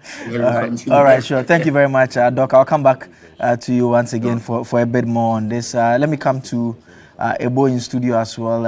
Ebo, same question, whether we've attained, in fact, Doc makes the point, Doc answers directly eventually in the concluding part of his analysis that stability, yes, but he does not think we are the growth phase yet. And then those who would disagree with him would make the point that if you are doing 6%, in fact 6.4% around the latest figures that we have, I mean, clearly you are growing. You are not just stable. I don't know where you stand on that question, Ebo. Let me say good morning to our viewers, to your good self and my colleagues here. Of course, I've always said that it is not for nothing that you've been to the IMF 17 times. You've been to the IMF 17 times because of the way we have been managing this economy. You see, anytime we stabilize an economy, then we want to rush into expansion, growth. There's always a missing link in there. Because if you stabilize an economy, the next thing you have to do is to make sure that you sustain. I want to use a word that can be understood by people easily. You need to protect the economy before you launch out to expand it. But over the years, because of political pressure, because of the fact that we have managed our economy politically, we want to take action that will satisfy voters, or we want to take action in response to what the opposition is saying. And because of that, we are always in a rush after stabilization to go into expansion. And so there's always a problem. That's why we go and we come back to instability. So in between the two, I think what should be done is what is being done. When I was listening to Atu yesterday, I realized something, and for me, it was very important that decision was taken. If you look at in between the two, and I want to just explain it so people can understand, in between stabilization and growth or expansion, I'm saying that we need to protect the economy. You see, hardly do we talk about corruption when we're talking about economy. Have you noticed that? But one of the major problems that affect our economy is corruption. And if you look at some of the things that you said yesterday, value for money office, very, very important. If we're able to do that and do it very well, it will reduce the pressure of corruption on the economy. Fiscal, of course, counsel for prudent fiscal decisions. Then commitment authorization. Another very important thing that can be done to block leakages, expenditure leakages in the system. It's a way of protecting the stabilization, because you have just stabilized. What must you do so that you can launch out? You make sure that you consolidate, you sustain what you've achieved. You don't rush. Another thing is reducing debt pressure on the economy. You listened to Atu yesterday? I mean, you can clearly see that efforts have been made to reduce that pressure of debt on the economy. Because when any economy that is started with debt, it's not attractive to investors. Why would I have to come and invest in your country when your economy is started with debt? So reducing the debt pressure on the economy to make it freer is also very important. Then another thing that also I saw, but we need to do more, is building sufficient buffers to protect the economy. Because every economy is exposed to external shocks. Every economy is exposed to external factors, even internal factors. So how do you protect the economy? By building buffers. Our import cover is now 5 months, right? Fantastic. But you can do more.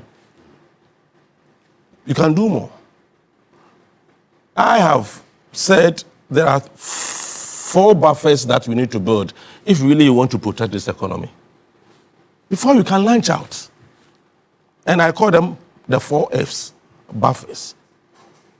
The first one is the forex one, the forex buffers that we have. The second one is the fuel buffers, fuel buffer. At any point in time, if prices of crude oil at the world market falls to a point that it cannot go below, that is when we need to make sure we buy more for, as a buffer to protect the economy. Because if you have an economy that cannot stand on its own, let's say, in 6 months, if it's not importing crude oil, then you don't have an economy because you don't control external factors. So what is important is to also have the fuel buffer. Very important. I would want to see a Ghana that would have a fuel buffer, strategic, stock of fuel for 8 months, 9 months, if possible, 1 year. Because there are certain, you see, at a certain price, the price will never go down. It can only go up. That is when you make sure that you buy enough to store for your economy. It is important we do that. Government must be prepared to expend, to spend money to make sure that we have the fuel buffer. And of course, food also. Buffer stock. You see, I lived in 1983. I was there, I was around. And I saw what happened in Ghana. When anything like thing you wouldn't ordinarily eat, you eat it because they were not food. We didn't have food available. It can easily happen to us again. We don't control rainfall, and we have also not irrigated our farms enough.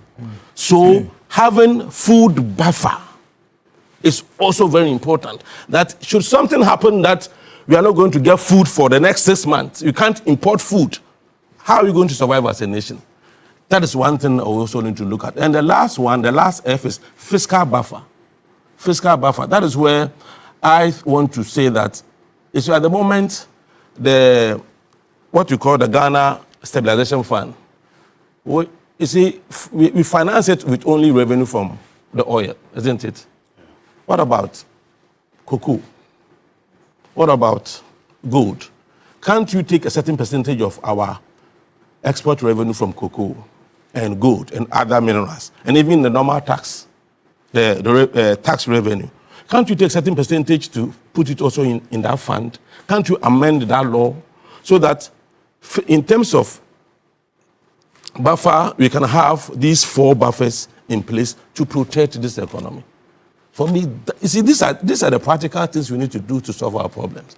As for the figures, we can always talk about them. But there are things we need to do, and I've said that if you do it, and yesterday I was also happy because of the sinking fund issue that came up.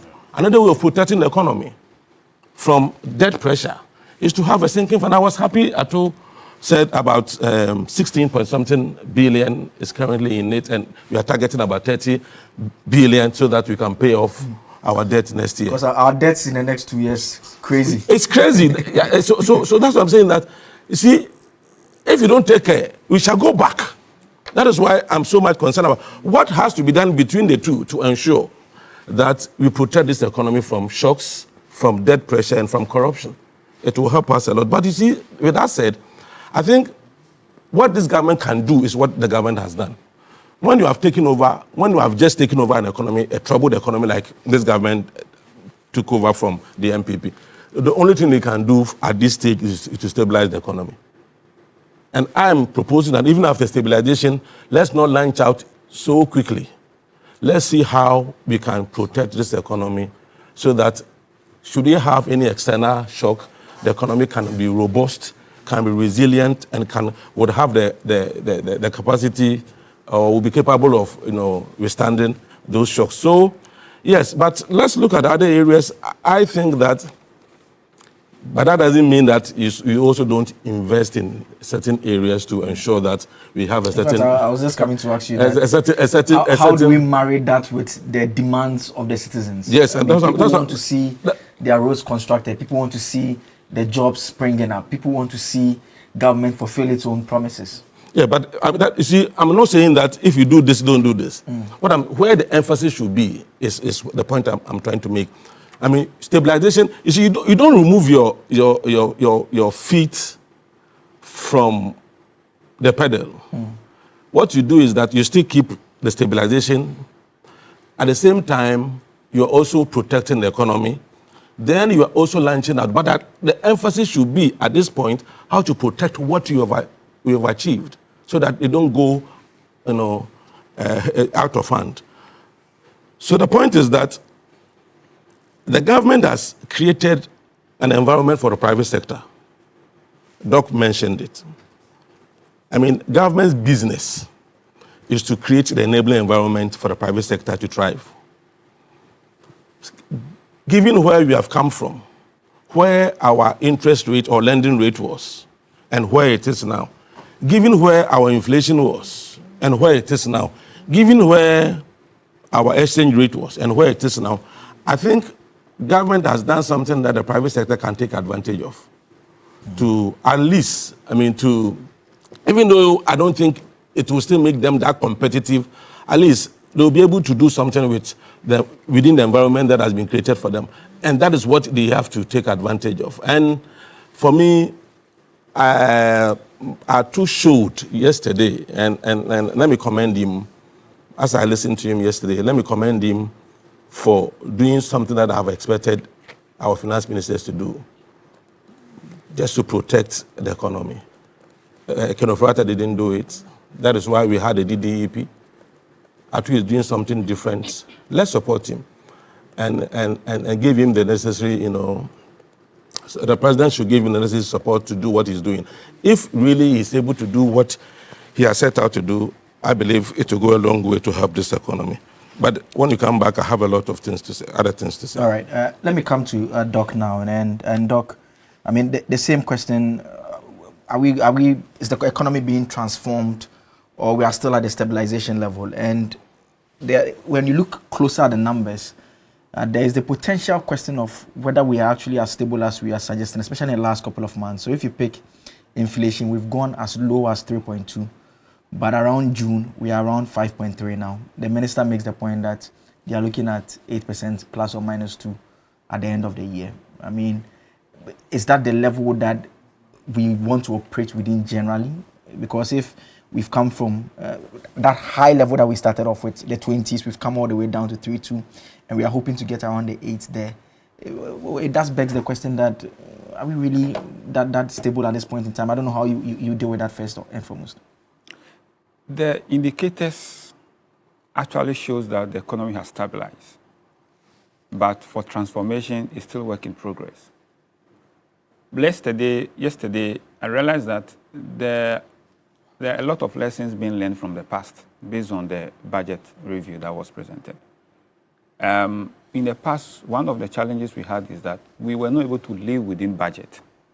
And mostly that is a challenge that we have as an economy, where we normally outlive the budget, and then that's why we have a lot of excesses. Yesterday, you could see that those lessons that took us to IMF, the minister and the government are working within the corner to ensure that those lessons are well guarded. For instance, we're talking about the collaboration between the Ministry of Finance and the Central Bank. Yesterday, when he was presenting, you realize that this is somebody who presented the budget as someone who has command over what he was presenting. He understands clearly the challenges that we are facing as an economy, and then how to deal with those challenges. And this is to tell us that in managing an economy, it's just like the way we manage businesses. When your revenue is being shrunk and you see that there's a shortfall, you are not improving as expected, what you do is to cut costs. In the past, we just want to do what we want to do at all costs. And we think that spending is the order of the day. And so areas where we should have put the brain, if you're a business or you're in a business, even though you have a budget, there are certain areas, even though you want to spend, because of the happiness within the time, you may want to defer some of the expenses, or you want to defer some certain things. The challenge, however, that I see is that comparing what we say we want to do versus what the minister has said. For instance, it's talk about people say he's not spending, but he made us understood that indeed he was spending, and he stated that very nicely. However, I've seen the spending areas or the release of the funds to be more of open-ended. Why did I say open-ended? I'm expecting the day that I'll see a budget review where it will just be a simple data, where you tell us, for instance, in agric, a lot of money has been released, for instance, for farm service centers. Let us know we want to do 200. 100 million has been released for it. We have done 50. These are the stages we have reached. This is what is left. So that we can track the budget based on what we said we will do. So that people would then appreciate why we are spending or why we are not spending. So that if you are saying that you have released funds to support, let's say, the growth of tomatoes, for instance, you should tell us which stage you have reached. The minister, for instance, has told us that, the Minister of Agriculture has told us that very soon we may end up even getting excess tomatoes in the system. So what is the preparation towards? And that is where we'll be able to now cascade this spending down to the real economy where employment will take place. Around 1960, for instance, the population of Ghana, about 77 of it is in the rural communities. Today, that has shifted drastically. We're about 41% just in the rural communities, which means a lot of people have migrated to the urban cities. But there are no jobs in the urban cities as well. But they have migrated because they hope that they will get jobs. How do we ensure that these policies that we are rolling out is actually benefiting the real economy? And that is the aspect where I want. So apart from the fact that we are doing very well on the macro level where the economy has stabilized, we have to look at how this is impacting the real economy that will produce jobs. And so that is the aspect that I have a concern about. That yes, the minister is doing very well. What he's doing to ensure that we live within our means. In fact, he's doing exactly that, and I commend him for that. And certainly, as a Minister of Finance, the burden you carry is a lot. Your own colleague will even end up having challenge with you because they want money to be released. But if you look at what is ahead of us, if he should just be releasing money as he wants to release without doing the check and the balances, we'll end up going back to where we didn't want to be. And so we need to have some time to actually peruse the budget clearly. And for me, I am looking at data rather than the reading with the nice words where we will let people know that this is what we are doing. I want us to be able to accurately tell the citizens that each sector by sector, in the budget, this is what we say we will do. In the first half of the year, this is where we have gotten to. So you have the data showing, tracking everything that you say you do. So the big push, this is what we say we'll do. On the road sector, within this full year, this is what we say we'll do. We say we'll construct 10,000 kilometers of road. We have been able to do 5,000. Each of these 5,000, this is where they are. This is the level of completion. This will give us details to better appreciate where we are as an economy. But one thing that makes me feel that we have learned a lot of lessons is the planning towards settlement of the maturity, which I talk about concerning the sinking fund. However, you remember that the sinking fund used to be there, and we didn't manage it as expected. I want Parliament. That's a nice way of saying we emptied it. I want us to ring-fence this, and in doing so, let's create a law that the sinking fund is purposely for debt management. You cannot touch it without parliamentary approval because it is for that purpose. In that case, any fund that goes, especially when we have the source of funds going into it, so that subsequent government will not come in there deep money where it's like an individual who is working and his salary has been increased. The moment he has salary increment, he's looking at additional loan top-up he can take, even if he doesn't need the money. Because there's room, he just wants to go and borrow. And that is not where we want to. Even though government needs funds, let us be able to track the funds. We have been taking loans, and that was what because we couldn't track the loans. I can tell you that most of the challenges that we had was because we took loans that could have completed projects. But go and track those projects. Money was given, but those projects were not completed.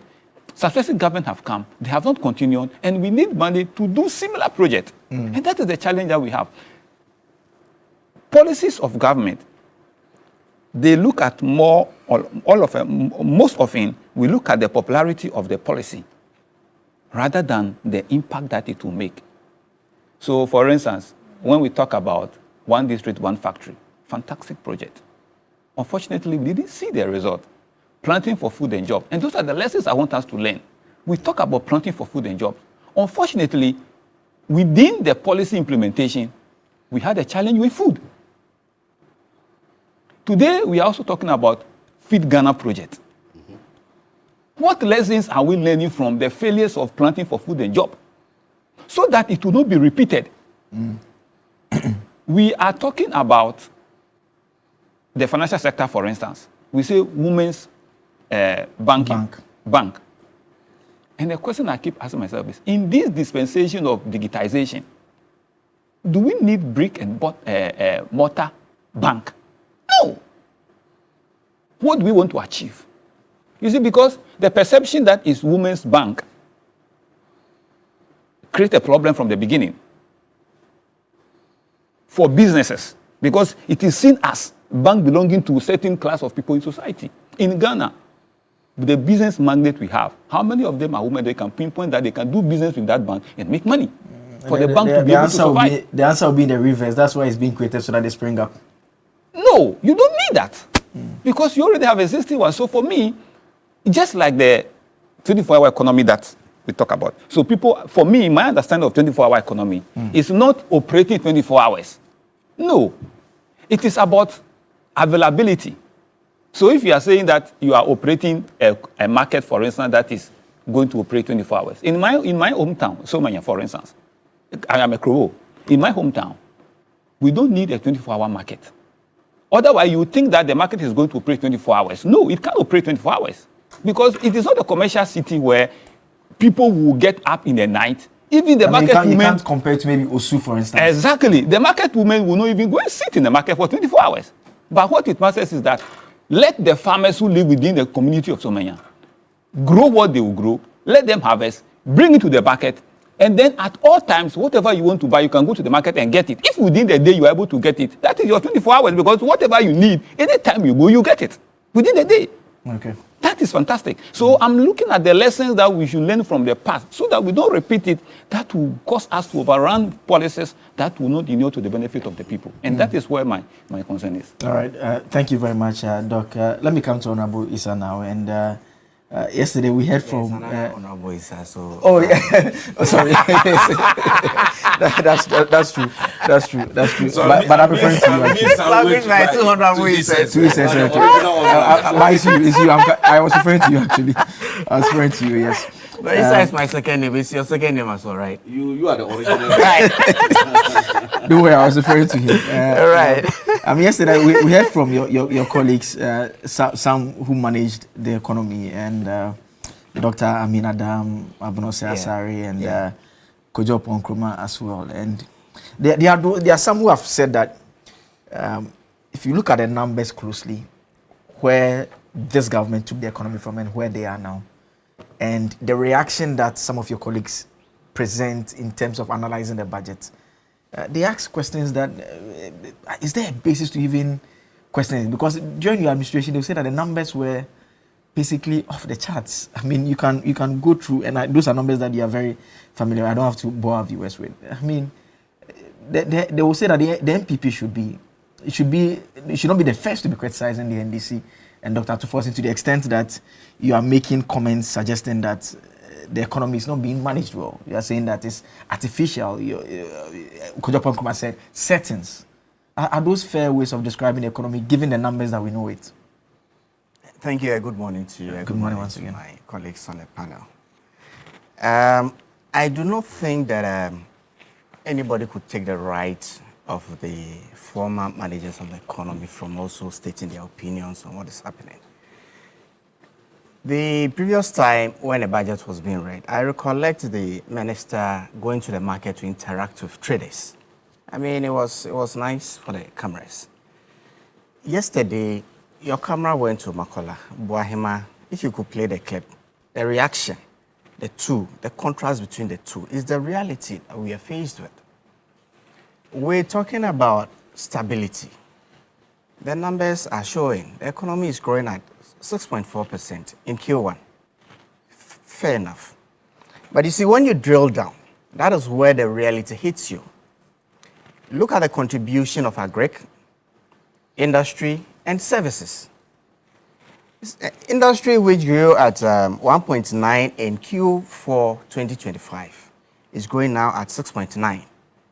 Agric, which grew at 5.3% in Q4 2025, is now growing or stagnating at 4.0.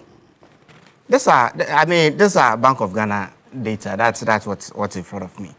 And then we have services, which grew at 8.6% in Q4 of 2025, now growing at 7.1. Those are the realities. This stability that we are enjoying, our worry, and I'm sure the managers of the previous managers of the economy, what they think is it sustainable going forward? You mentioned that inflation, we've had inflation, admittedly, 2022, an outlier. We've finished the year with inflation at 54%. Gradually, by 2024, it had come down to 23, the ranges of 23% for inflation. We have moved from 23% in December 2024 to single-digit inflation for a while. Unfortunately for us, in the last 3 months, inflation started inching up. And what you have to do as a manager of the economy is also find out reasons why those indicators which are giving us a semblance of stability are turning down south.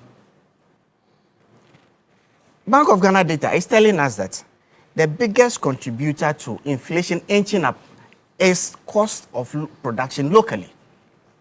The biggest contributor to inflation inching up is cost of local production.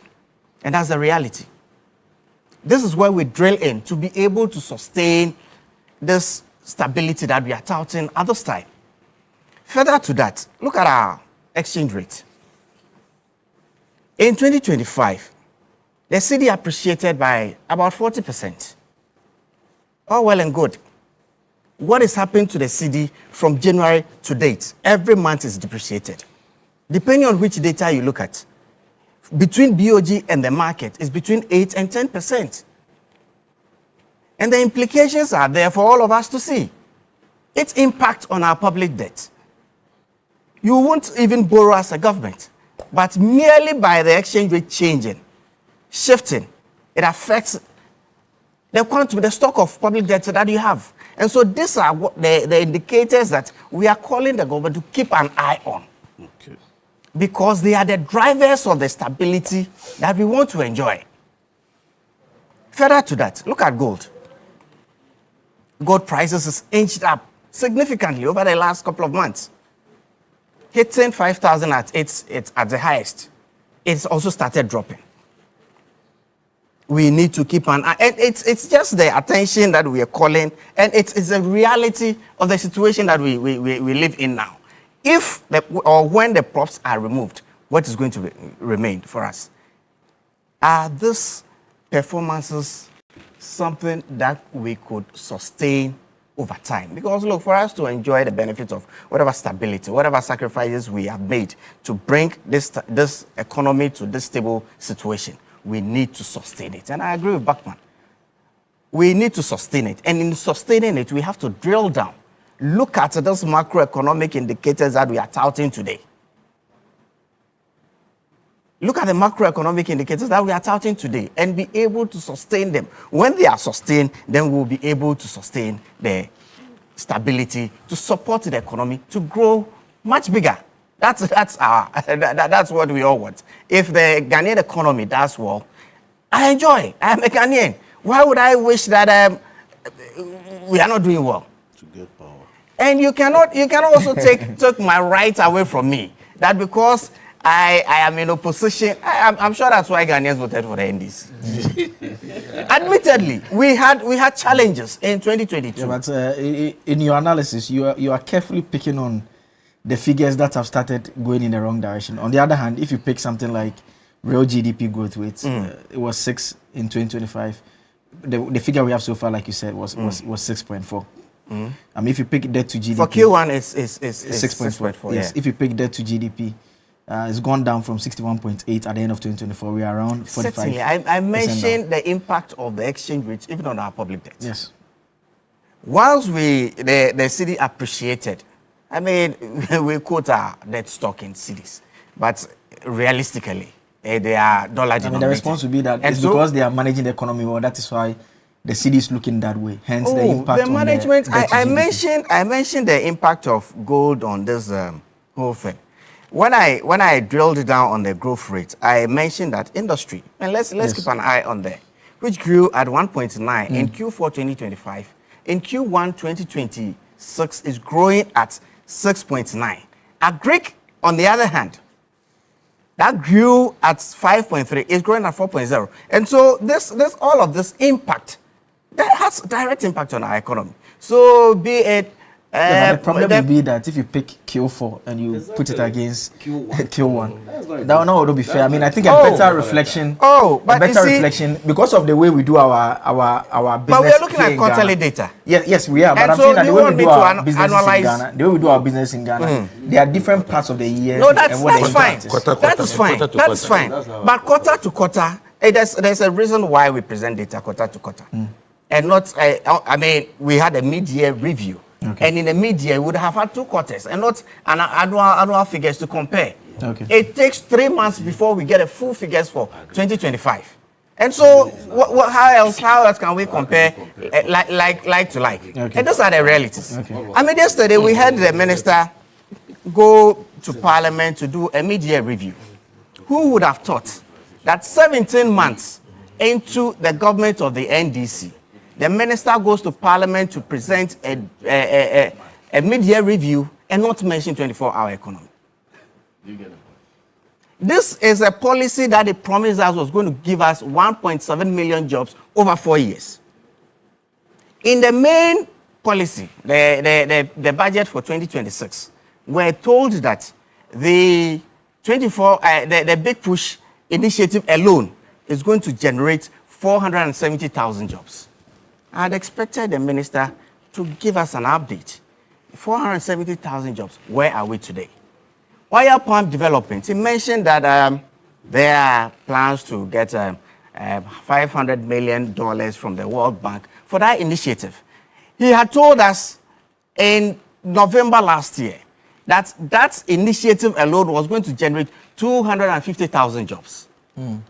Additionally, there were factories which were going to be set up. I am not making up these figures. They are in the main budget.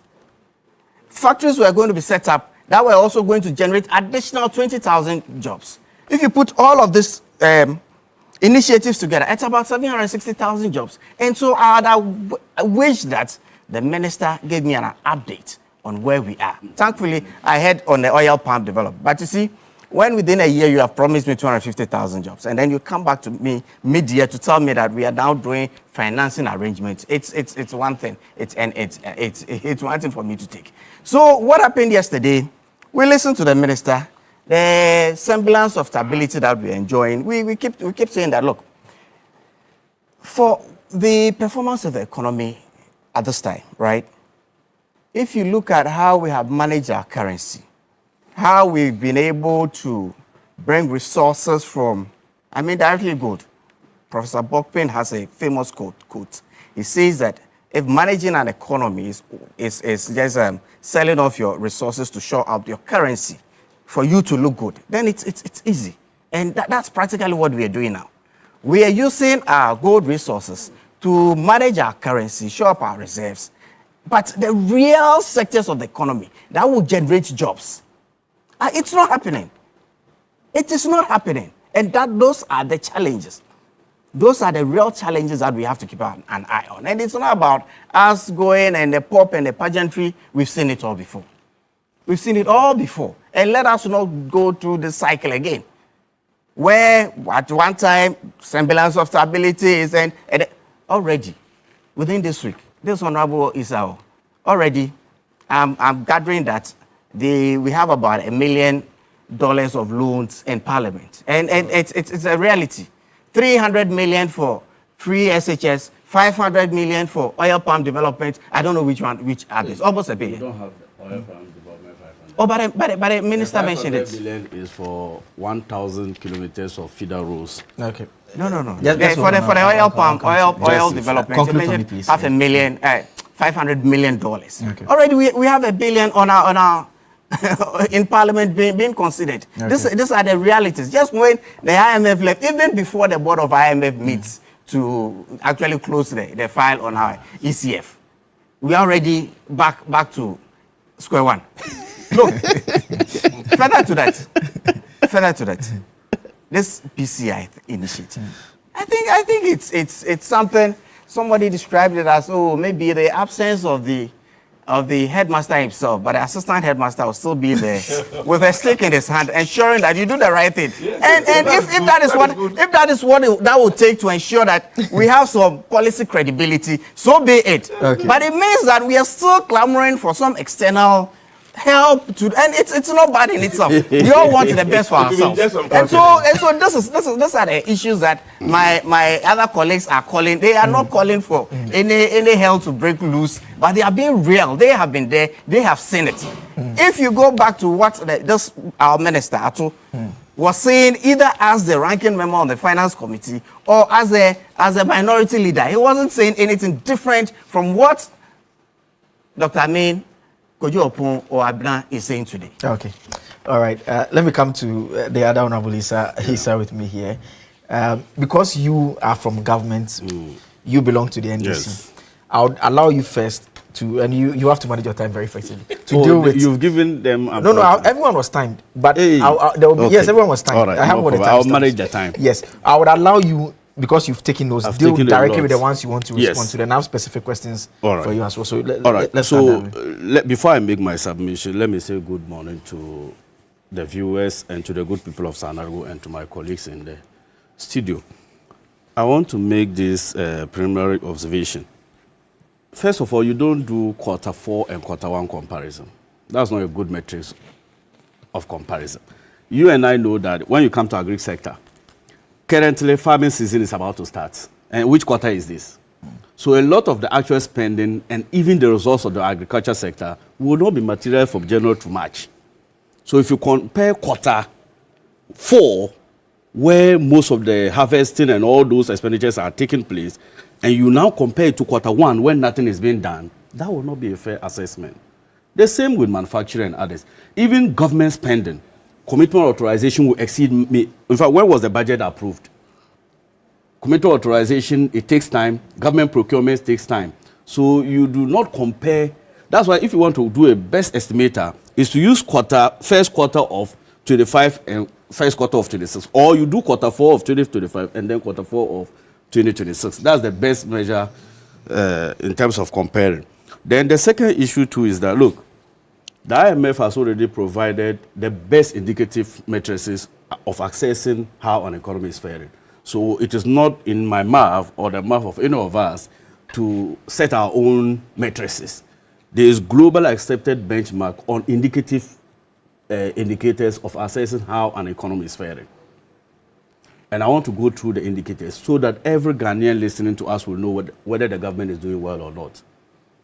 But before that, it's also important to make this correction. A PCI program is only available to countries with stable macroeconomic environments. The time Ghana approved the IMF in 2022, we were not qualified for a PCI program because we had issues of balance of payments. Currently, Ghana is requesting for a non-financing arrangement with the IMF for policy support and technical support. It is not a stake a headmaster is holding on a student. This is to guarantee investors that when they bring their money, there is that level of safeguards for them. Now, let me look at the first headline. They talk about the real GDP, and I'm happy you drew the attention of Doc and Honorable Issa. Real GDP growth talks about the productive sectors of a country. So what actually is going on within the country is what the real GDP talks about. The nominal GDP includes everything. Then you do the deflation factor on it to get the impact of Ghana's alone. And if 2024 was the benchmark, and Dr. Sarko there said that Ghana, when we signed onto the IMF program in 2022, we were on the path of recovery. So let's use the terminal point of the recovery under the MPP. We had 5.8%.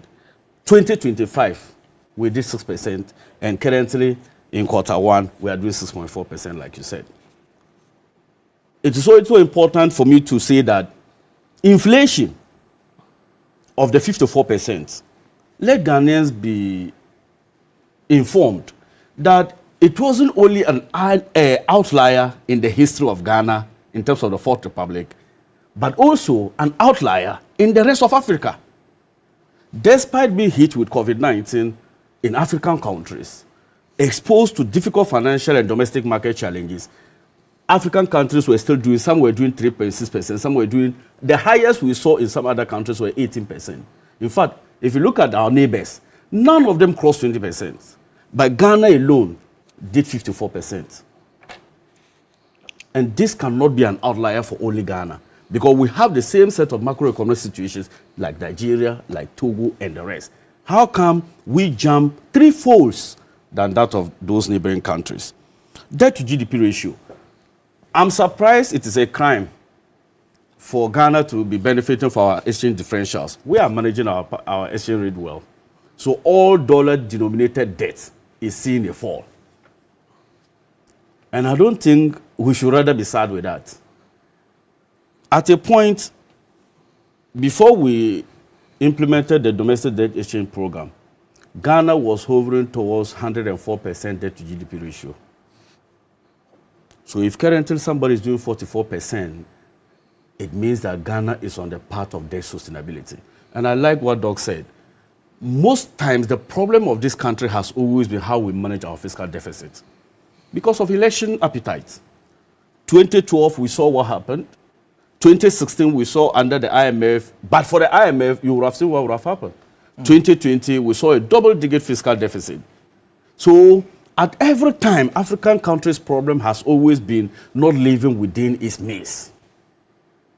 And let me shock you with this. President Mahama, from 2013 to 2016, never went to Parliament with a supplementary budget estimate. Never. NDC is the only government that do not go to Parliament for supplementary budget because we try to project what we can achieve. In 2019, MPP, was there COVID-19 in 2019? MPP went for a mid-year supplementary budget. You can go for supplementary budget as enshrined in the Public Financial Management Act. It's mandatory. But you either go and make a statement or a motion. When you are making a statement, it means that you are not asking like he did yesterday. But if you are coming by a motion, then you are going for additional appropriation. I'm saying that 2019, there was no COVID, yet we weren't asking for more money. 2020, agreed, there was COVID. They came asking for more money. But even in 2018, where they didn't go for new money, they went in and introduced the luxury vehicle tax. And then increased the threshold on PE, personal income tax. 2020, they came with COVID-19 relief taxes. But so far, the first 2 years of Dr. Atuforsen mid-year has not seen a single dollar increase in our appropriation. The third one is gross reserves.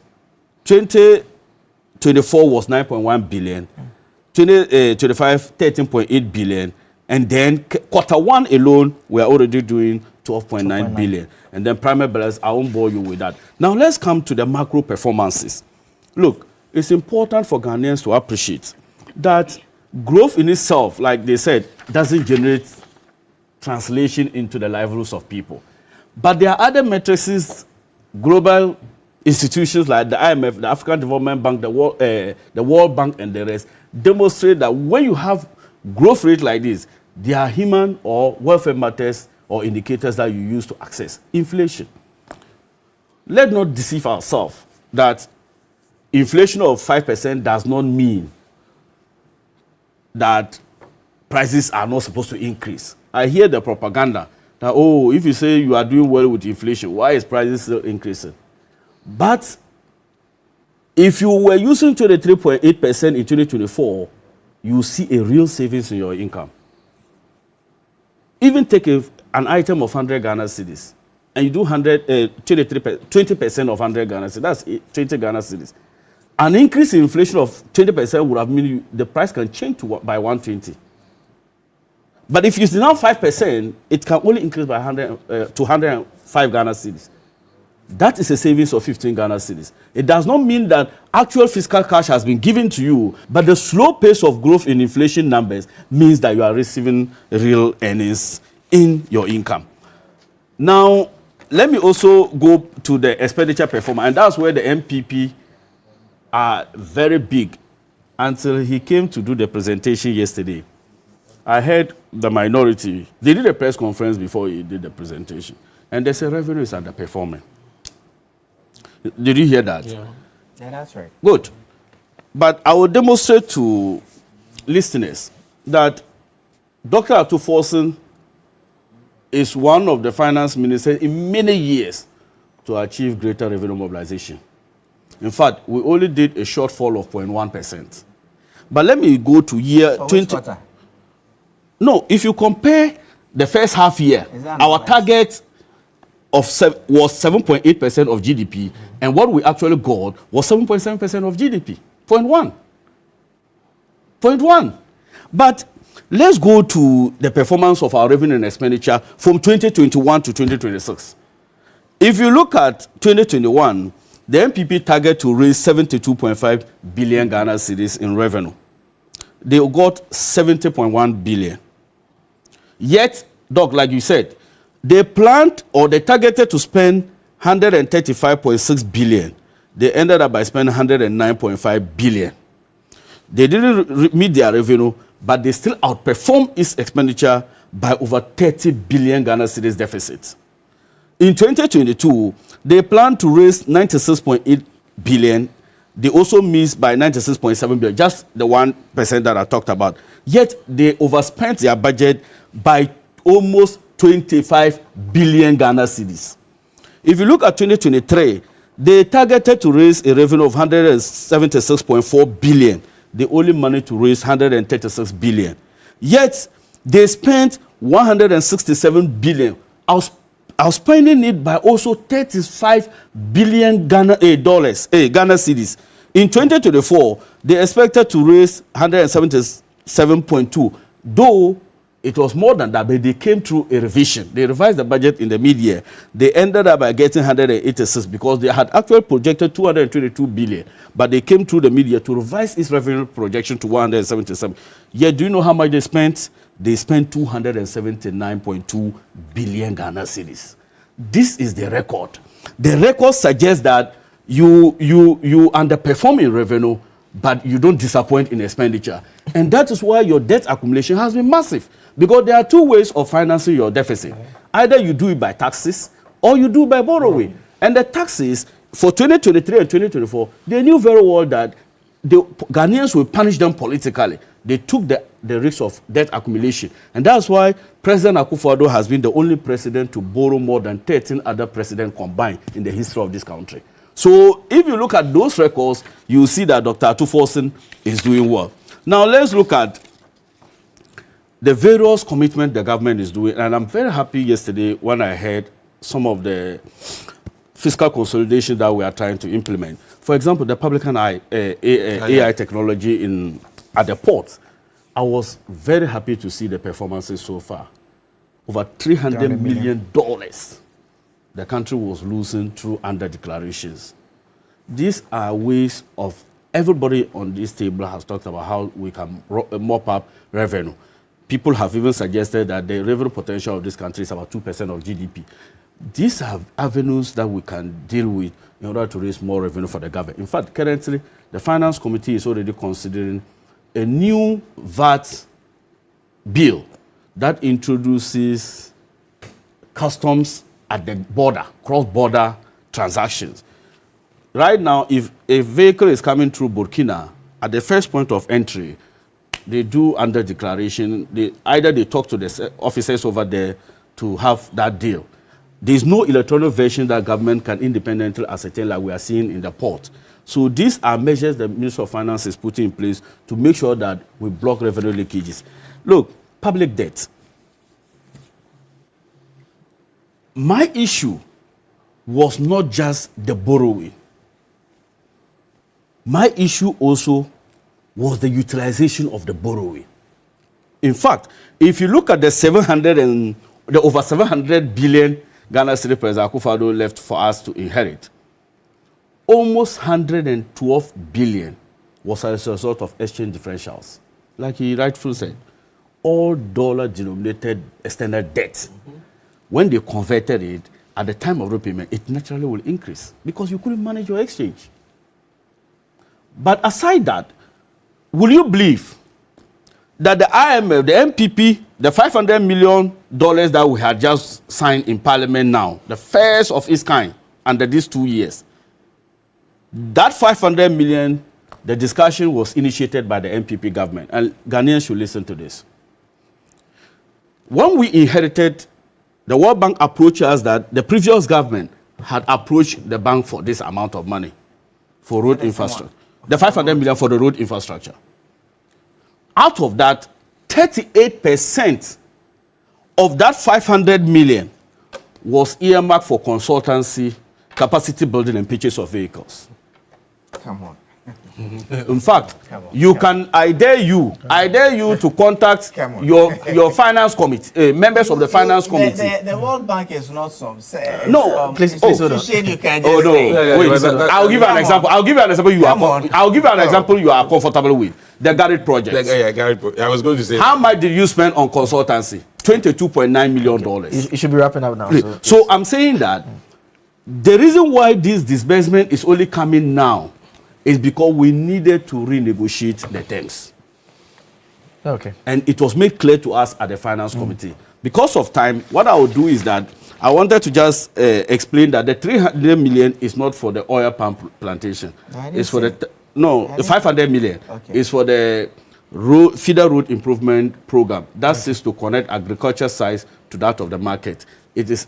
I'm grateful to the Ministry of Roads and Highways. They've identified a road in my constituency that is bringing foodstuff from the farms to the market. That is on the Dabashi to Kataraga Road. Okay. Now the sinking fund. Last point. The sinking fund. I'm quite sad listening to the finance minister yesterday. The time of borrowing is always sweet, but the repayment is a challenge. I ask myself this question, really, how do you commit? You see, currently they seek to jointly benefit from the domestic debt restructuring program on the successes of this government now. If you listen to them, that they took that painful decision and we are enjoying. But that painful decision results is next year and next 2 years. Where do you expect? A government total revenue mobilization effort for this year is even 226 billion. How do you expect the government to use 111 billion to pay for debt? Okay. So that is a question. That is a question I want. That is a question. The answer is Agenda 111. No. The answer to you is that the answer to you is that you are benefiting from the fact that they restructured. So that has also improved your numbers. But you will not credit them in the same manner. But now that you we have always mentioned that the part of the reason why we are seeing reduction in the debt is because of the rate and the domestic debt. So but the point is that, but those debts, seriously, those debts is expected to be paid over the next 2 years of 111 billion. Can you imagine? Doc said it. There was already an existing sinking fund under the NDC government. But for a force majeure like COVID, let's grant that. Though we also had Ebola, but we didn't deplete the sinking fund. And those are. All right. So please, it's a warning to any MPP successive government in the future. Please, prioritize us. No. In an incident like we had, reduce your appetite. In your lifetime. No, wait. Reduce your appetite for debt accumulation, and let's build the country with our local race revenue. Let me just, please, quickly. Let me just take Honorable's mind to. There's a table 3 in the presentation yesterday. That's on gross national public debt from 2020 to 2026.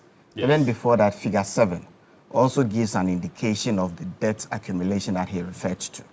When you look at 2020, we had debt accumulation of 34.5. Of course, 2020 was an outlier.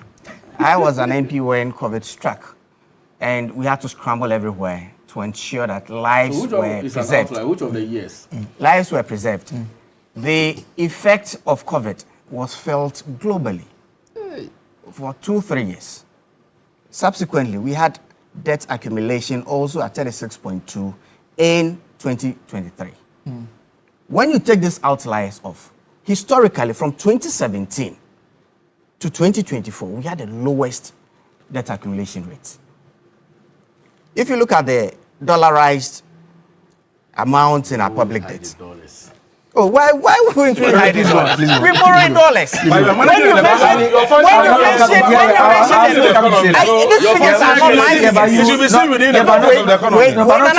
These figures are not mine. Even talked about the benefit of the exchange rate on the debt level. These figures are not mine. That's why I referred to you on the table. I did not dollarize it. The minister in his presentation dollarized it. And you can see the sequence. In 2024, at the time when our total debt was $49.5 billion. Why should it? By 2025, it had risen to $61.3 billion.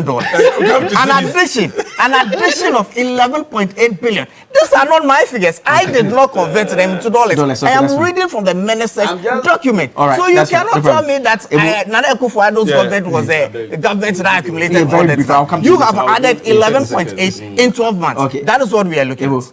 I think one of the things this government should do to be able to help the private sector is to sit down with the banks. I mean, these days the banks have been making profits. They can use about 5% of their profits and to the private sector as loans with maybe with a lower interest rate that rates that are lower than the prevailing market rates. So, if for example, NIB suffered under your government. If I can offer 10 years, you collapse it so that you could buy it. I mean, some of the statements are not. So I mean, I'm telling you the reality. But it's been capitalized by once again Auto-forcing. So, Minister, you can sit down with them. I think 5% of their profit and other banks can be given to targeted producers for export and import substitution. You target them, you give it to them at interest rate, maybe 5%, 10%, something that they can easily pay, something that will make them competitive as well. And it's something that I think the minister can consider doing. It will help the economy if it is done. All right. Doc is still on Zoom with us. Doc, I'll take your brief wrap-up comments. Dr. Osuedu Sarkodie. Well, thank you, Akable. Normally I do not respond to my colleagues on the panel. No, you have to respond when there are issues against you have to respond. Since my name was mentioned, yes, you have to respond. My friend in Fugu, I didn't say in 2022 the economy was on the path of recovery.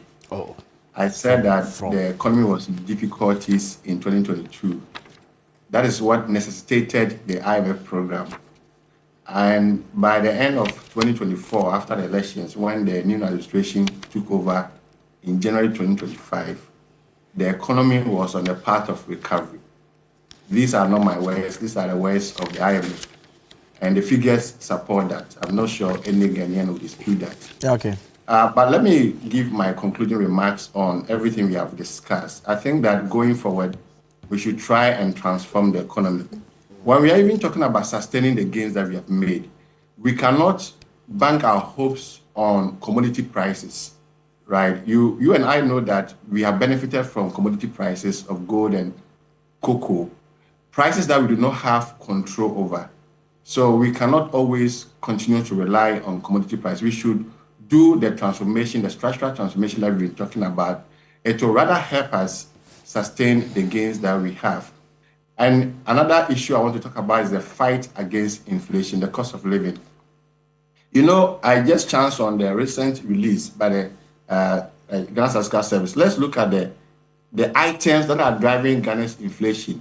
Tomatoes, diesel, petrol, taxi fare, trotro fare, ginger, fish, secondary school fees. I thought because of ESHS to be okay, but I think it's a private secondary school fees, shrimps, rent, mango, banana. These are items that we can easily tackle. Banana, mango, ginger, shrimps. These are the items driving our inflation right now. And then the regions with their inflation higher than the national average are Northeast. In fact, Northeast has always recorded double-digit inflation for some time now, always in a comfortable lead when it comes to regional inflation. So Northeast, Ashanti, Eastern region, Greater Accra, Central, and Volta. So what the point I'm making is that if you want to tackle inflation, we know where it is coming from. Okay. And then we can institute or implement policies to these targeted areas. The Bank of Ghana's sterilization, which cost them about 16 billion to help reduce inflation. I want to also submit, I think the minister mentioned it yesterday, that the fight against inflation should be a shared responsibility. We should not leave the fight to Bank of Ghana alone, because today, Bank of Ghana is not in a good position. In fact, they are calling for recapitalization. So they cannot continue to take the bullet on behalf of every other economic agent. It should be a shared responsibility between Bank of Ghana, Ministry of Finance, Ministry of Trade, Ministry of Transportation, and Roads and Highway. All real sector players must come on board to help, because these items like tomatoes and banana, I'm not sure of what Bank of Ghana can do more about ginger and tomatoes and banana. Agric Ministry, also all the real sectors must come on board to share the responsibility so that the burden will not be on the Bank of Ghana alone. So going forward, let's see the economy opening up. Most of, especially the one I talked about, the 24-hour economy, fantastic ideas. I don't think the government should share it. The government should not share the ideas in the 24-hour economy program. Fantastic ideas. We want to see the implementation of these ideas. Most especially on my heart is the economic development around the Volta River. And then the irrigation in the north. Yeah, last week I was having a class with my students, and one in level 2, and there was a student from the north told me that when Accra is being flooded, it's not raining in the north. And so if it doesn't rain, they will not get water for their farming. So let's try and develop irrigation facilities in the north to ensure an all year round agricultural production. So at the end of the day, we want better lives. So let's try and move the economy forward. Let's look at the areas that have high employment generating potential, and then we can grow, transform the economy, and then better the lives of Ghanaians. And my road at New Legon should be constructed. Thank you. That's Dr. Owusu Edu Sarkodie. He's Executive Director for the Center for Policy Scrutiny, joining us this morning. Doc, thank you so much for joining us. I'll pick Doc's closing remarks as well, Dr. Tekpe. Yeah, just like Christians see the Bible as their guide, I want the government and the ministries to also see the budget as their economic Bible. And let's live by it, and that will help the country. The Minister for Road is doing something that is very commendable. He is following up on the project on the field to see the performance of the contractors vis-a-vis money that have been released to them, so that they can track timelines. Let each ministry and the ministers that are heading those ministries also do that. And let every ministry create that office or unit where they can monitor the rollout or performance of the budget on the grounds. That will help us to actually track excesses and be proactive in dealing with them. When we do that, I can assure you that the country will be at the level where we want it to be, because we are monitoring ourselves. Thank you. We used to have a ministry for monitoring and evaluation. Yes. You've concluded already. No, I'm not concluded. No, you did actually already. But don't worry, you did already. But let me give you 10 seconds. I just Don't want worry. to tell the minister that nobody's forcing him to spend what he has not gotten, right? But we are holding him to the figures in the budget. The budget is themed growth, jobs, and economic transformation, and we want to feel that theme in what is transpiring. The very final bit is, look, what would you profit you? The wage bill is intact. You are meeting it. You're doing goods and services below 35%, capex below 42%. What would it profit you? You're paying people. They go to work. They don't have photocopiers or A4 sheets, and there are no keepers for them to work. Okay. I mean, what does it promise you? Productivity, these are the figures. All right, thank you. These are the figures in front of me. And then also the finally, the figures we are talking about, whether Q1, Q4, the Q1 2025 itself is not looking any better compared to the Q1. I just yes, very briefly from me. Yes. You have not been fair to me. I've been very fair to you. I've been very fair to you. I've been very fair to you. I can't wait, calm down. No problem. Calm down. I can actually show you something. No problem. So initially, I'm coming. Exactly. Initially, I gave everyone 10 minutes. Ebo actually did less than that. So I added his to yours, and just to allow you. Dog's own to him. Exactly. And now the second by so now I actually now asked for an extra 2 minutes to allow you. Okay. So just so go number one, yes. I'm saying that the suggestion that inflation is inching up is not entirely correct, because the budget in 2026 we expect our inflation to be between 6 to 10% inflation band. So we are still within budget. That we haven't deviated. The second part is that the real GDP, if you look at the data, it excludes the impact of gold in the extractive sector, because what is our carried interest in those ones? So the growth we are seeing is minus. If you drill down the data, you see that we provide the real GDP minus gold and oil to provide the impact of productive activities within the country. That's also what I wanted to state. Then private sector capital growth. I'm happy. The drivers of private appetite for private capital is the interest rate that banks are willing to offer. And if you look at the performance of the policy rate, it is still maintained at 14. In fact, the Ghana reference rate today is at 10.06. So plus or minus the margins and the risk factor consideration by the banks, most companies are now even getting capital at the banks at less than 15%. So it means that access to capital is... It can still go down. Yeah, of course. There's room for it. But if you are looking at where we came from a policy rate of 29% to a policy rate of 14%, and a reference rate of almost about 27% to about 10.06, it is something that we should commend the government for. Now, how can you describe your 8-year rule, 3 years in your 8-year as an outlier? When they say something is an outlier, you said 2020, 2021, and 2022. I didn't say 2021. Oh. I didn't say 2022. So you, but the figures are... No, my point... The chart is... Wait.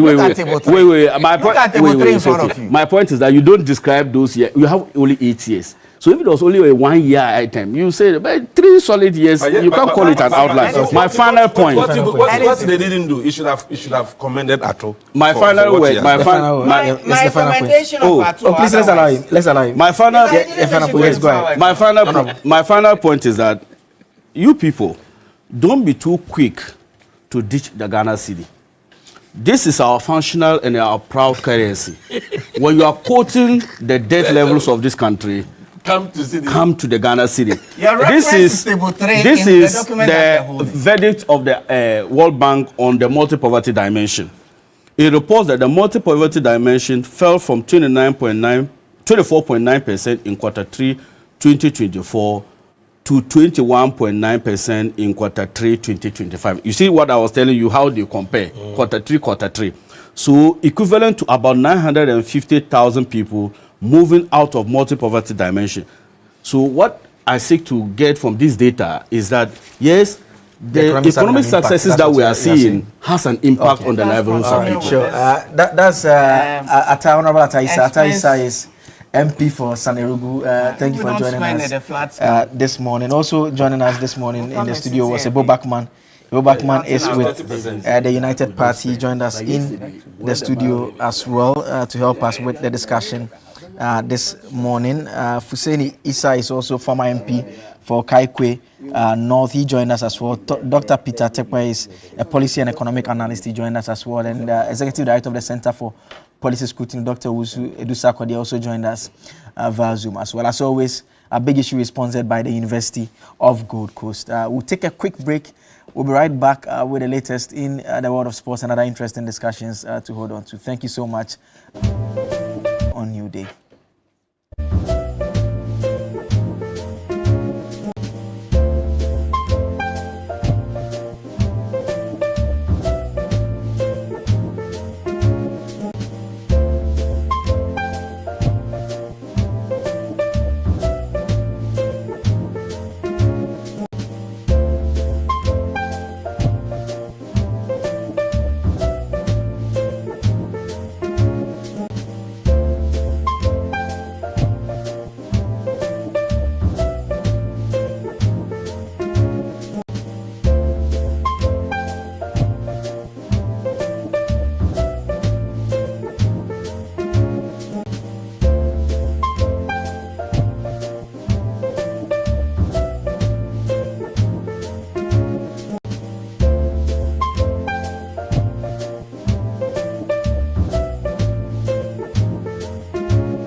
Ever since we lost, I don't think I've really heard of, perhaps paid attention to this one, but you're welcome to Sports. The Oreku Ampofo, you say, hi Oreku. Hi, What's up? I'm good. What's the last time you heard Kakalika?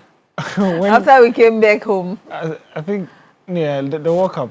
When you score, when Ghana scores at the World Cup, the song that they chose was Kakalika. Yeah. But anyway, back home. At the stadium, GFA releasing 2026, 2027 fixtures release. Is that what it is? Tell us more about it. Yes, and so we do know the fixtures for the upcoming season, and a lot of talking points, but the big one is that in the next few weeks, the Ghana Premier League resumes, and reigning champions Mediama, they would begin their defense of their crown with an away trip to Dreams FC, and then we'll see BBN Gold Stars, who finished second, also on the road against Bechem United.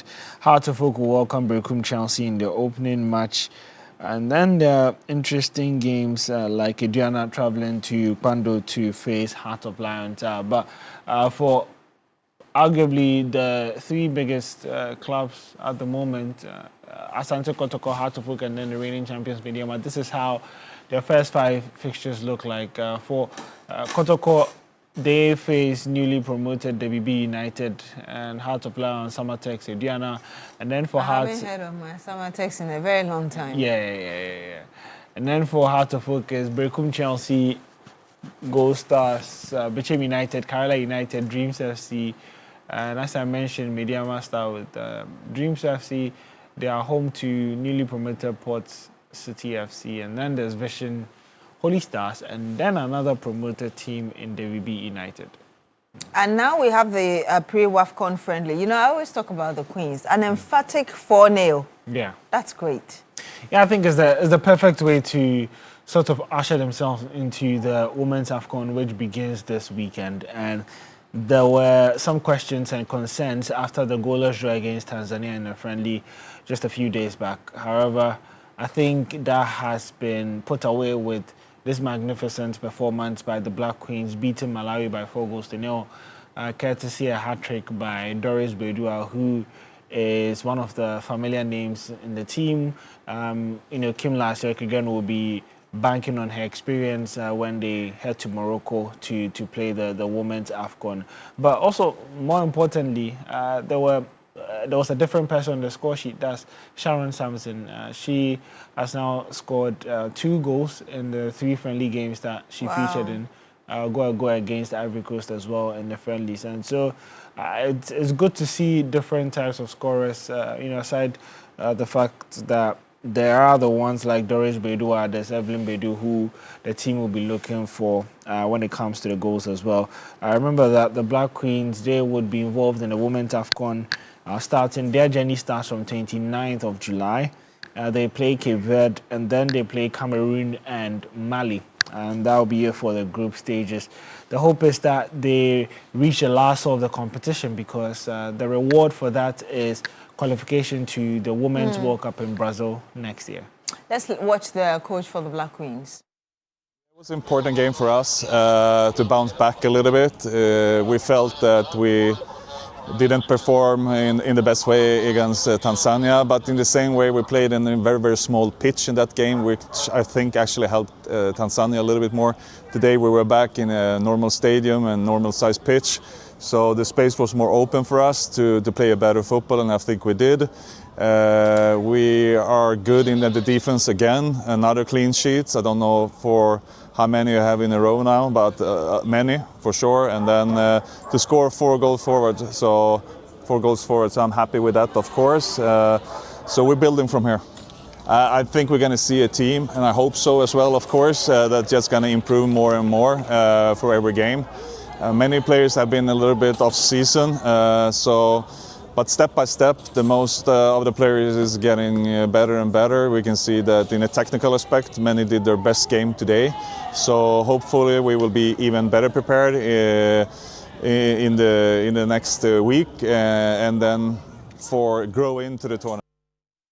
And of course, beyond the WAFCON, the pre-WAFCON friendly and everything about it, there's also the Commonwealth Games 2026. Is there any news about the opening, official opening? Yeah, so there was the opening ceremony that took place on Wednesday evening. Very colorful ceremony which saw a lot of dignitaries. It was officially opened by King, the Queen and the King were there. King Charles III, Wow. and I mean it's a really big deal. Team Ghana showed up, as you can see on your screen right now. They were very represented in their smock and their flags. About 40 athletes turning up for Team Ghana in various divisions across, the sprints, there's the relay team, there's boxing, there's swimming, there's the para athletes, there's so many athletes that are going to be there, about 40 of them. And the hope is that they would improve on their medal count from the last Commonwealth Games where they picked about 5 of them. And so the hope is that they are able to do much better than that. And the swimming begins today. Ghana would have about 4 events that they will participate in. But the swimming we did very well the last time it was swimming, right? Yeah, we got to a couple of finals, but unfortunately couldn't pick the medals. The medals came from the boxing and then from the athletics. Okay. And so there you can see 2 of Ghana's athletes will be involved in the swimming, Abeku Jackson and Nubiaje. Yes, I remember backstroke and then butterfly. And then there's Haruna Tahiru who will be doing the powerlifting. And then Abdul Wahid Omar starts the boxing journey for Ghana as well. So we'll be bringing you updates throughout the day on how these Ghanaian athletes fare in their various divisions. What else we need to know ahead of now Sports Daily is back? Yes. Since World Cup is over, what else we need to know? Yeah, it's no longer Mundial Daily. Yes. Now Sports Daily is back. Yeah, we'll be here to usher you into the weekend. A lot of transfers ongoing, especially Ghanaian players who are finding new clubs ahead of the season. Thank you very much, Diore Kwampo, for bringing us the latest in the world of sports. And of course, at 10 o'clock, he and his team will be back with Sports Daily. When we come back, we'll bring you some more. Do stay with us.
On you do on TV3, I can tell you that there have been a number of efforts to get people to have integrity and also take advantage properly when they have the opportunity in leadership. And one of the institutions helping to do that is Parliament, under the leadership of the current Speaker, the Right Honourable Speaker Alban Bagbin. And one of the ways they're doing this is through the National Integrity Award Scheme, the NIAS. And I'm here to have a conversation on that with Dr. Mohamed Mazouk, who is the chairman of the Event Planning and Communications Subcommittee of the National Integrity Awards Committee. Doc, it's great to have you here. Good morning to you. Good morning, madam. Thank you very much for I'm also joining humbled us. to be here. Most welcome. Yes. So first of all, just tell us a bit more about really the background to this and why it is important for us to have the establishment of the NIAS. Good morning to the cherished viewers of ours, and thanks for the opportunity to be here. Currently, Ghana is seemingly entangled in a web of integrity deficiency in all aspects of national life, in politics and governance, in religion and society, in commerce and industry, in media and academia. I'm sorry to mention media. There's therefore the need to rekindle national interest in and the sense of integrity and related values such as honesty, accountability, and transparency, so that at the end of the day, we will enhance collectively the quality of governance. This explains the basis of the National Integrity Awards Scheme. The scheme was established in 2025 under the leadership of the Right Honourable Speaker of Parliament, and it is administered by the National Integrity Awards Committee, which is chaired by His Lordship Justice William Atogba, retired, a former Chief Justice of the Supreme Court. The scheme is made up of very credible individuals. And we'll go into the composition of it, but let's come to the general social issue. Yes. How has this become very critical now? I know that when you look at the yearly report from Transparency International, we don't seem to be making progress when it comes to the perception index regarding corruption, among others. So why that word integrity now? Yes, just as you have rightly said, it is important for all of us to understand that lack of integrity has almost become a norm in our society, which is very bad. And that is why I'm saying in every aspect of national life.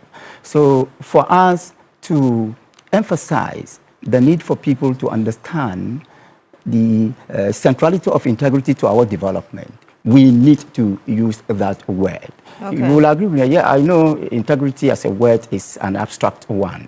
Yes, but then depending on how it is used contextually, it is related to everything that is positive. Because within integrity, you can get transparency, accountability, responsibility, patriotism, honesty, anything. truth. Yes, honesty, truth, anything that is central to governance, that is central to decency, that is central to successful life. And if you look at all these institutions of state, you will agree with me that there is a high level of reduction of integrity according to public perception. The Auditor General's report proves it, right?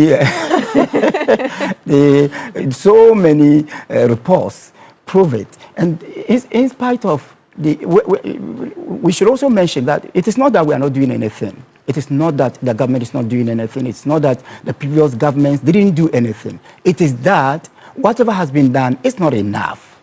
There's therefore for us to come out with a novelty. And when we go to the to the categories of the awards, you may even laugh at one special category. In fact, that's where I'm going to, because people will say that these are indexes for moral standards. Yes. Honesty, all of these things that fall under integrity. Yes. Sometimes integrity synonyms and all of that. Sure. How are you going to select those people? And that's where what you came in with is important. Give us how you're going to go about it and which categories. Yes. We have 9 main categories. Okay. Then one special category. Let me start with the 9. You know, no nation can grow without responsible governance. And you and I know the three main organs of governance: the executive, the judiciary, the legislature. So we have categories in these fields. Then we have the anti-corruption institutions, state law enforcement institutions, anti-corruption institutions, stroke law enforcement institutions. And that would include the police service? The police service, the Okay. security agencies. Then we also have the private sector, the public sector, the metropolitan, municipal, and district assemblies. We have the whistleblowers. So if you... Whistleblowers would include who? Like investigative journalists? Anybody Okay. in society. Because the scheme is not only targeting individuals, it is equally targeting institutions. Okay. And it is not targeting leadership, it is also targeting fellowship. So we want to ensure responsible fellowship and ethical leadership. And that is why individuals and institutions are targeted. If you agree with me, I mean, you will agree with me that corruption is not limited to leadership. Most certainly. Yes. It is also found among the fellowship. So, sometimes because it is a two-way affair, the giver and the taker are both guilty of the crime. So in terms of followership, what kind of people or institutions would be selected to receive such awards? And what would you consider in giving the awards to those people who would, or institutions which will eventually be selected? Fantastic. So leadership and fellowship will attract awards from all the 9 categories. And then the special one is the Vulture Award. Vulture? Vulture Award. Okay. The Vulture Award is to dishonor, because the main ones are to honor, to celebrate. The Vulture Award is to dishonor and mourn. So that's like a name and shame kind of. Exactly. So we are using a two-dimensional approach. One, to honor, the other, to name and shame. And then the Vulture Award, because if you demonstrate a high degree of commitment to ethical leadership, ethical fellowship, ethical lifestyle, you are more likely to be an awardee of the 9 categories. And if you demonstrate the otherwise, if you demonstrate lack of commitment to integrity, then you will also be qualified for the Vulture Award. So let me start with the 9 categories. How are you going to select them? Is it through investigation from their works, actions and inactions, or through media reports? How exactly are you going to select that Beatrice Edu or TV3 or any other institution deserves this kind of award?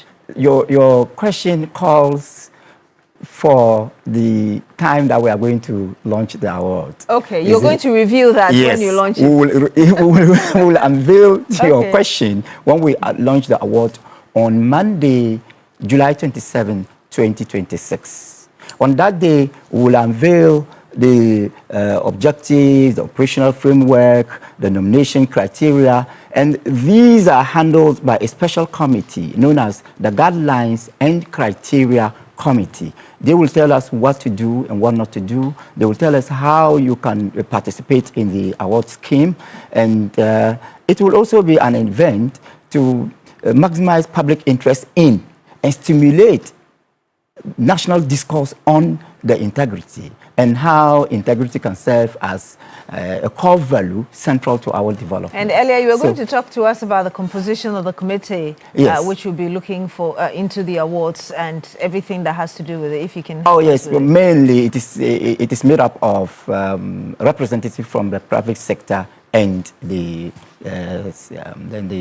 private sector and public sector. Okay. Yeah, mainly. So, and then there is the need for us to also understand who is invited to the launch. Okay. Yes. The launch is designed to attract about 200 dignitaries and attendees. Among them from Ghana or beyond Ghana? You know, from Ghana. Okay. Maybe beyond Ghana, because members of the diplomatic community are also expected to be in attendance. Okay. But we have the President himself, the Speaker of Parliament, the Chief Justice, members of Council of State, members of Parliament, ministers of state, members of the academic community, members of the diplomatic community, traditional and religious leaders, and of course, noble souls like you in the media. Sure. You're also invited. Yes, thank you very much. I asked a question earlier about the categories, the 9 categories. Yes. And you said it will be reviewed at the launch. Yes. Does it apply also to the vulture category? Yes. every aspect of the criteria, And every aspect of the guidelines, everything about the scheme will be unveiled on the day of the launch. And the launch will take place at Parliament, that Justice DFNI Auditorium, Parliament House, on Monday. I know both of us talked about the challenge of corruption among others in the society or in Ghana right now. But to what extent do you believe this award scheme, NIAS, would help deal with this problem, whether it's even a perception or it's a reality? Well, for now, we do not have any scientific data, but we believe very well that any novelty is expected to be impactful. The kind of novelty we have outlined will surely stimulate public discourse on. For all you know, a lot of people don't even understand what constitutes corruption, how negative corruption is, how negatively it impacts our development. So people don't know. But once we come out with such a novelty, people will be tempted, and you should be ready to help us, because we believe it is a collective responsibility. We want every Ghanaian to understand the negative consequences of corruption and the need for all of us to fight it. So I strongly believe that, yes, with time, we should be able to have some impact, and the impact will be a collective one for all Ghanaians. Again, remind us, you say it's happening on the launch of this, let me remind you again, National Integrity Award Scheme, which is NIAS, is happening on the 27th of this month of July. Yes. Tell us a bit more about everything we should expect at this launch.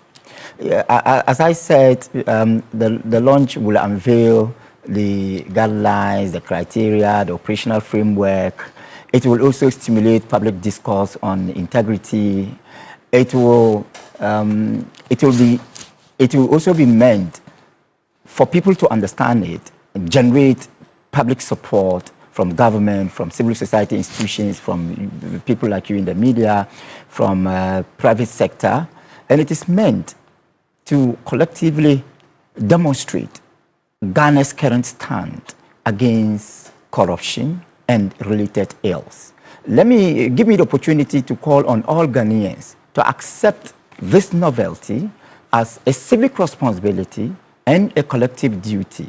And we are all expected to play our roles as individuals. And I want to believe that when we all play our roles as individuals effectively in the end, we will not remember the discomfort of our individual struggle, but the comfort of our collective success. With this statement, do I take it that anybody can come? It's not restricted by invitation only? Yeah, it is restricted by invitation. But when I talk about the support, I mean not just the attendance of the event, but of course, any kind of assistance that will make the whole scheme successful. So in this case, we are talking of assistance in kind, assistance in cash. And if anybody wants to give that assistance, either in kind or cash, are there contacts? Yes, on that they will unveil everything. Okay, but if somebody wants to do that now before the launch, how does the person contact you to give that kind of support even ahead of the launch? Is there a possibility of that? Yes, there's a possibility. I think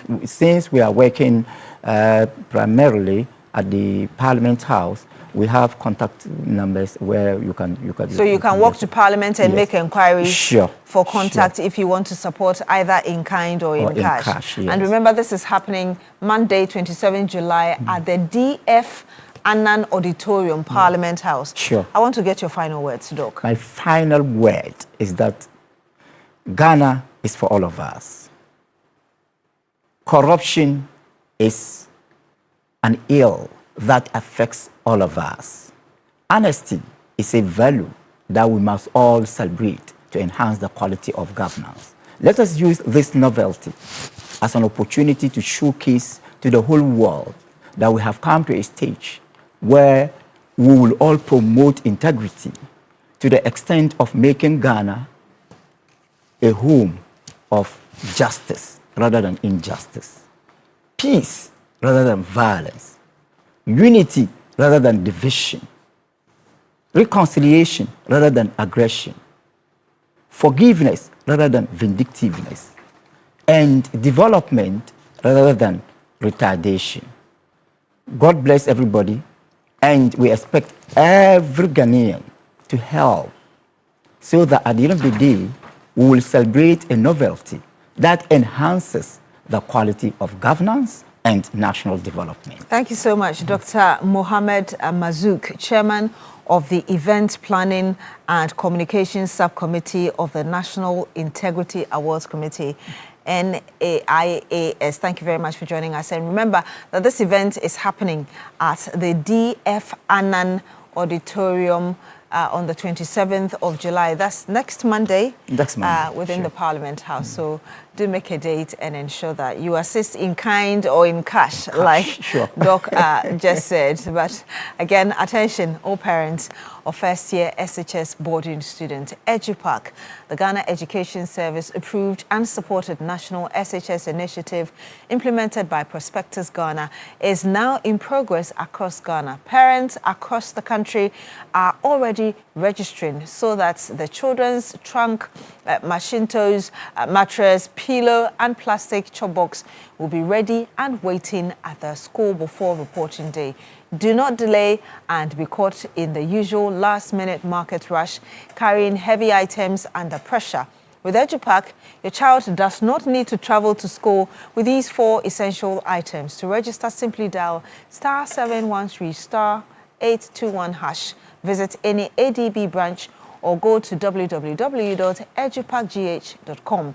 Make payment, keep your receipt, and present it on opening day to collect all your child's EduPac items. Your EduPac registration follows you to any SHS you are placed in. Avoid the stress, avoid the rush, prepare with confidence, all at a very affordable price. EduPac, approved and supported by GES.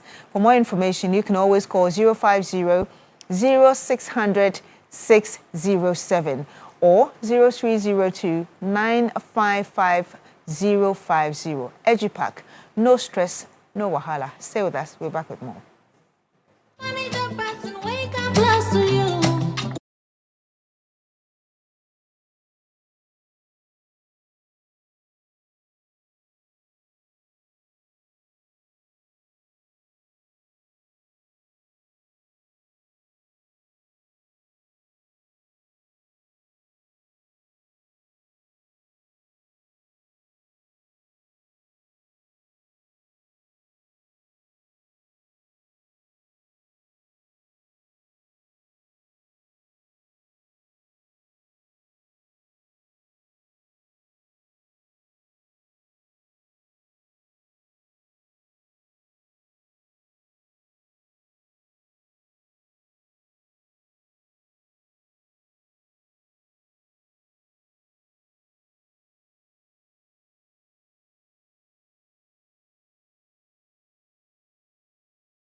Understand I've actually that? not heard it before. I Oh, think you I just haven't? checked. I just Shazammed are you it. serious? Yeah, I just Shazammed it. I think it's Wow. far away. Yes. Abiana it's a very nice family. song. It's been on for some time.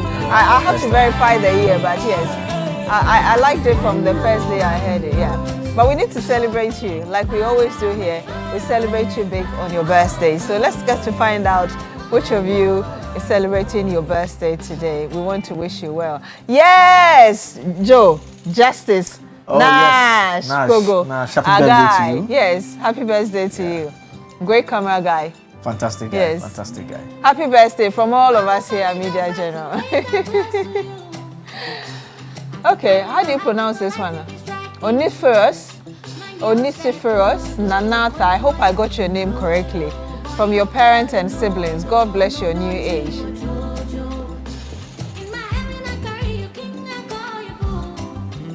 Edwin of APL, another guy. I know him. Yes, I know him yes, very yes, well. yes. Yeah, very cool guy. Yes, very cool guy. Yes, he can worry, pa. Oh, he doesn't worry. That's what he doesn't worry. Whenever he sees me, cancel. Very cool guy. Edwin, yes. happy birthday But he to you. worries in a nice way. Yes. Okay. Yes, Chatty. Keep shining and never stop being the amazing woman you are. The world is blessed to have you. From Ivy Hesse. Happy birthday to you, Chatty. Nana Adasi Patrick from Your Love. Abina Moa. Okay. Joyce Mau Godo, God richly bless you. Okay.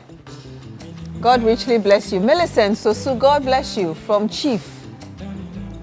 I like the black and white. Millicent, nice. Apeku of Tor and General Secretary hopeful for Ashaiman. Have a wonderful celebration. I like the picture. Doreen Anan Ofolioko, thank you for being a blessing to me and loving me in ways I couldn't imagine. From Diana. Jessica Nata of Accra, God bless you. From Money.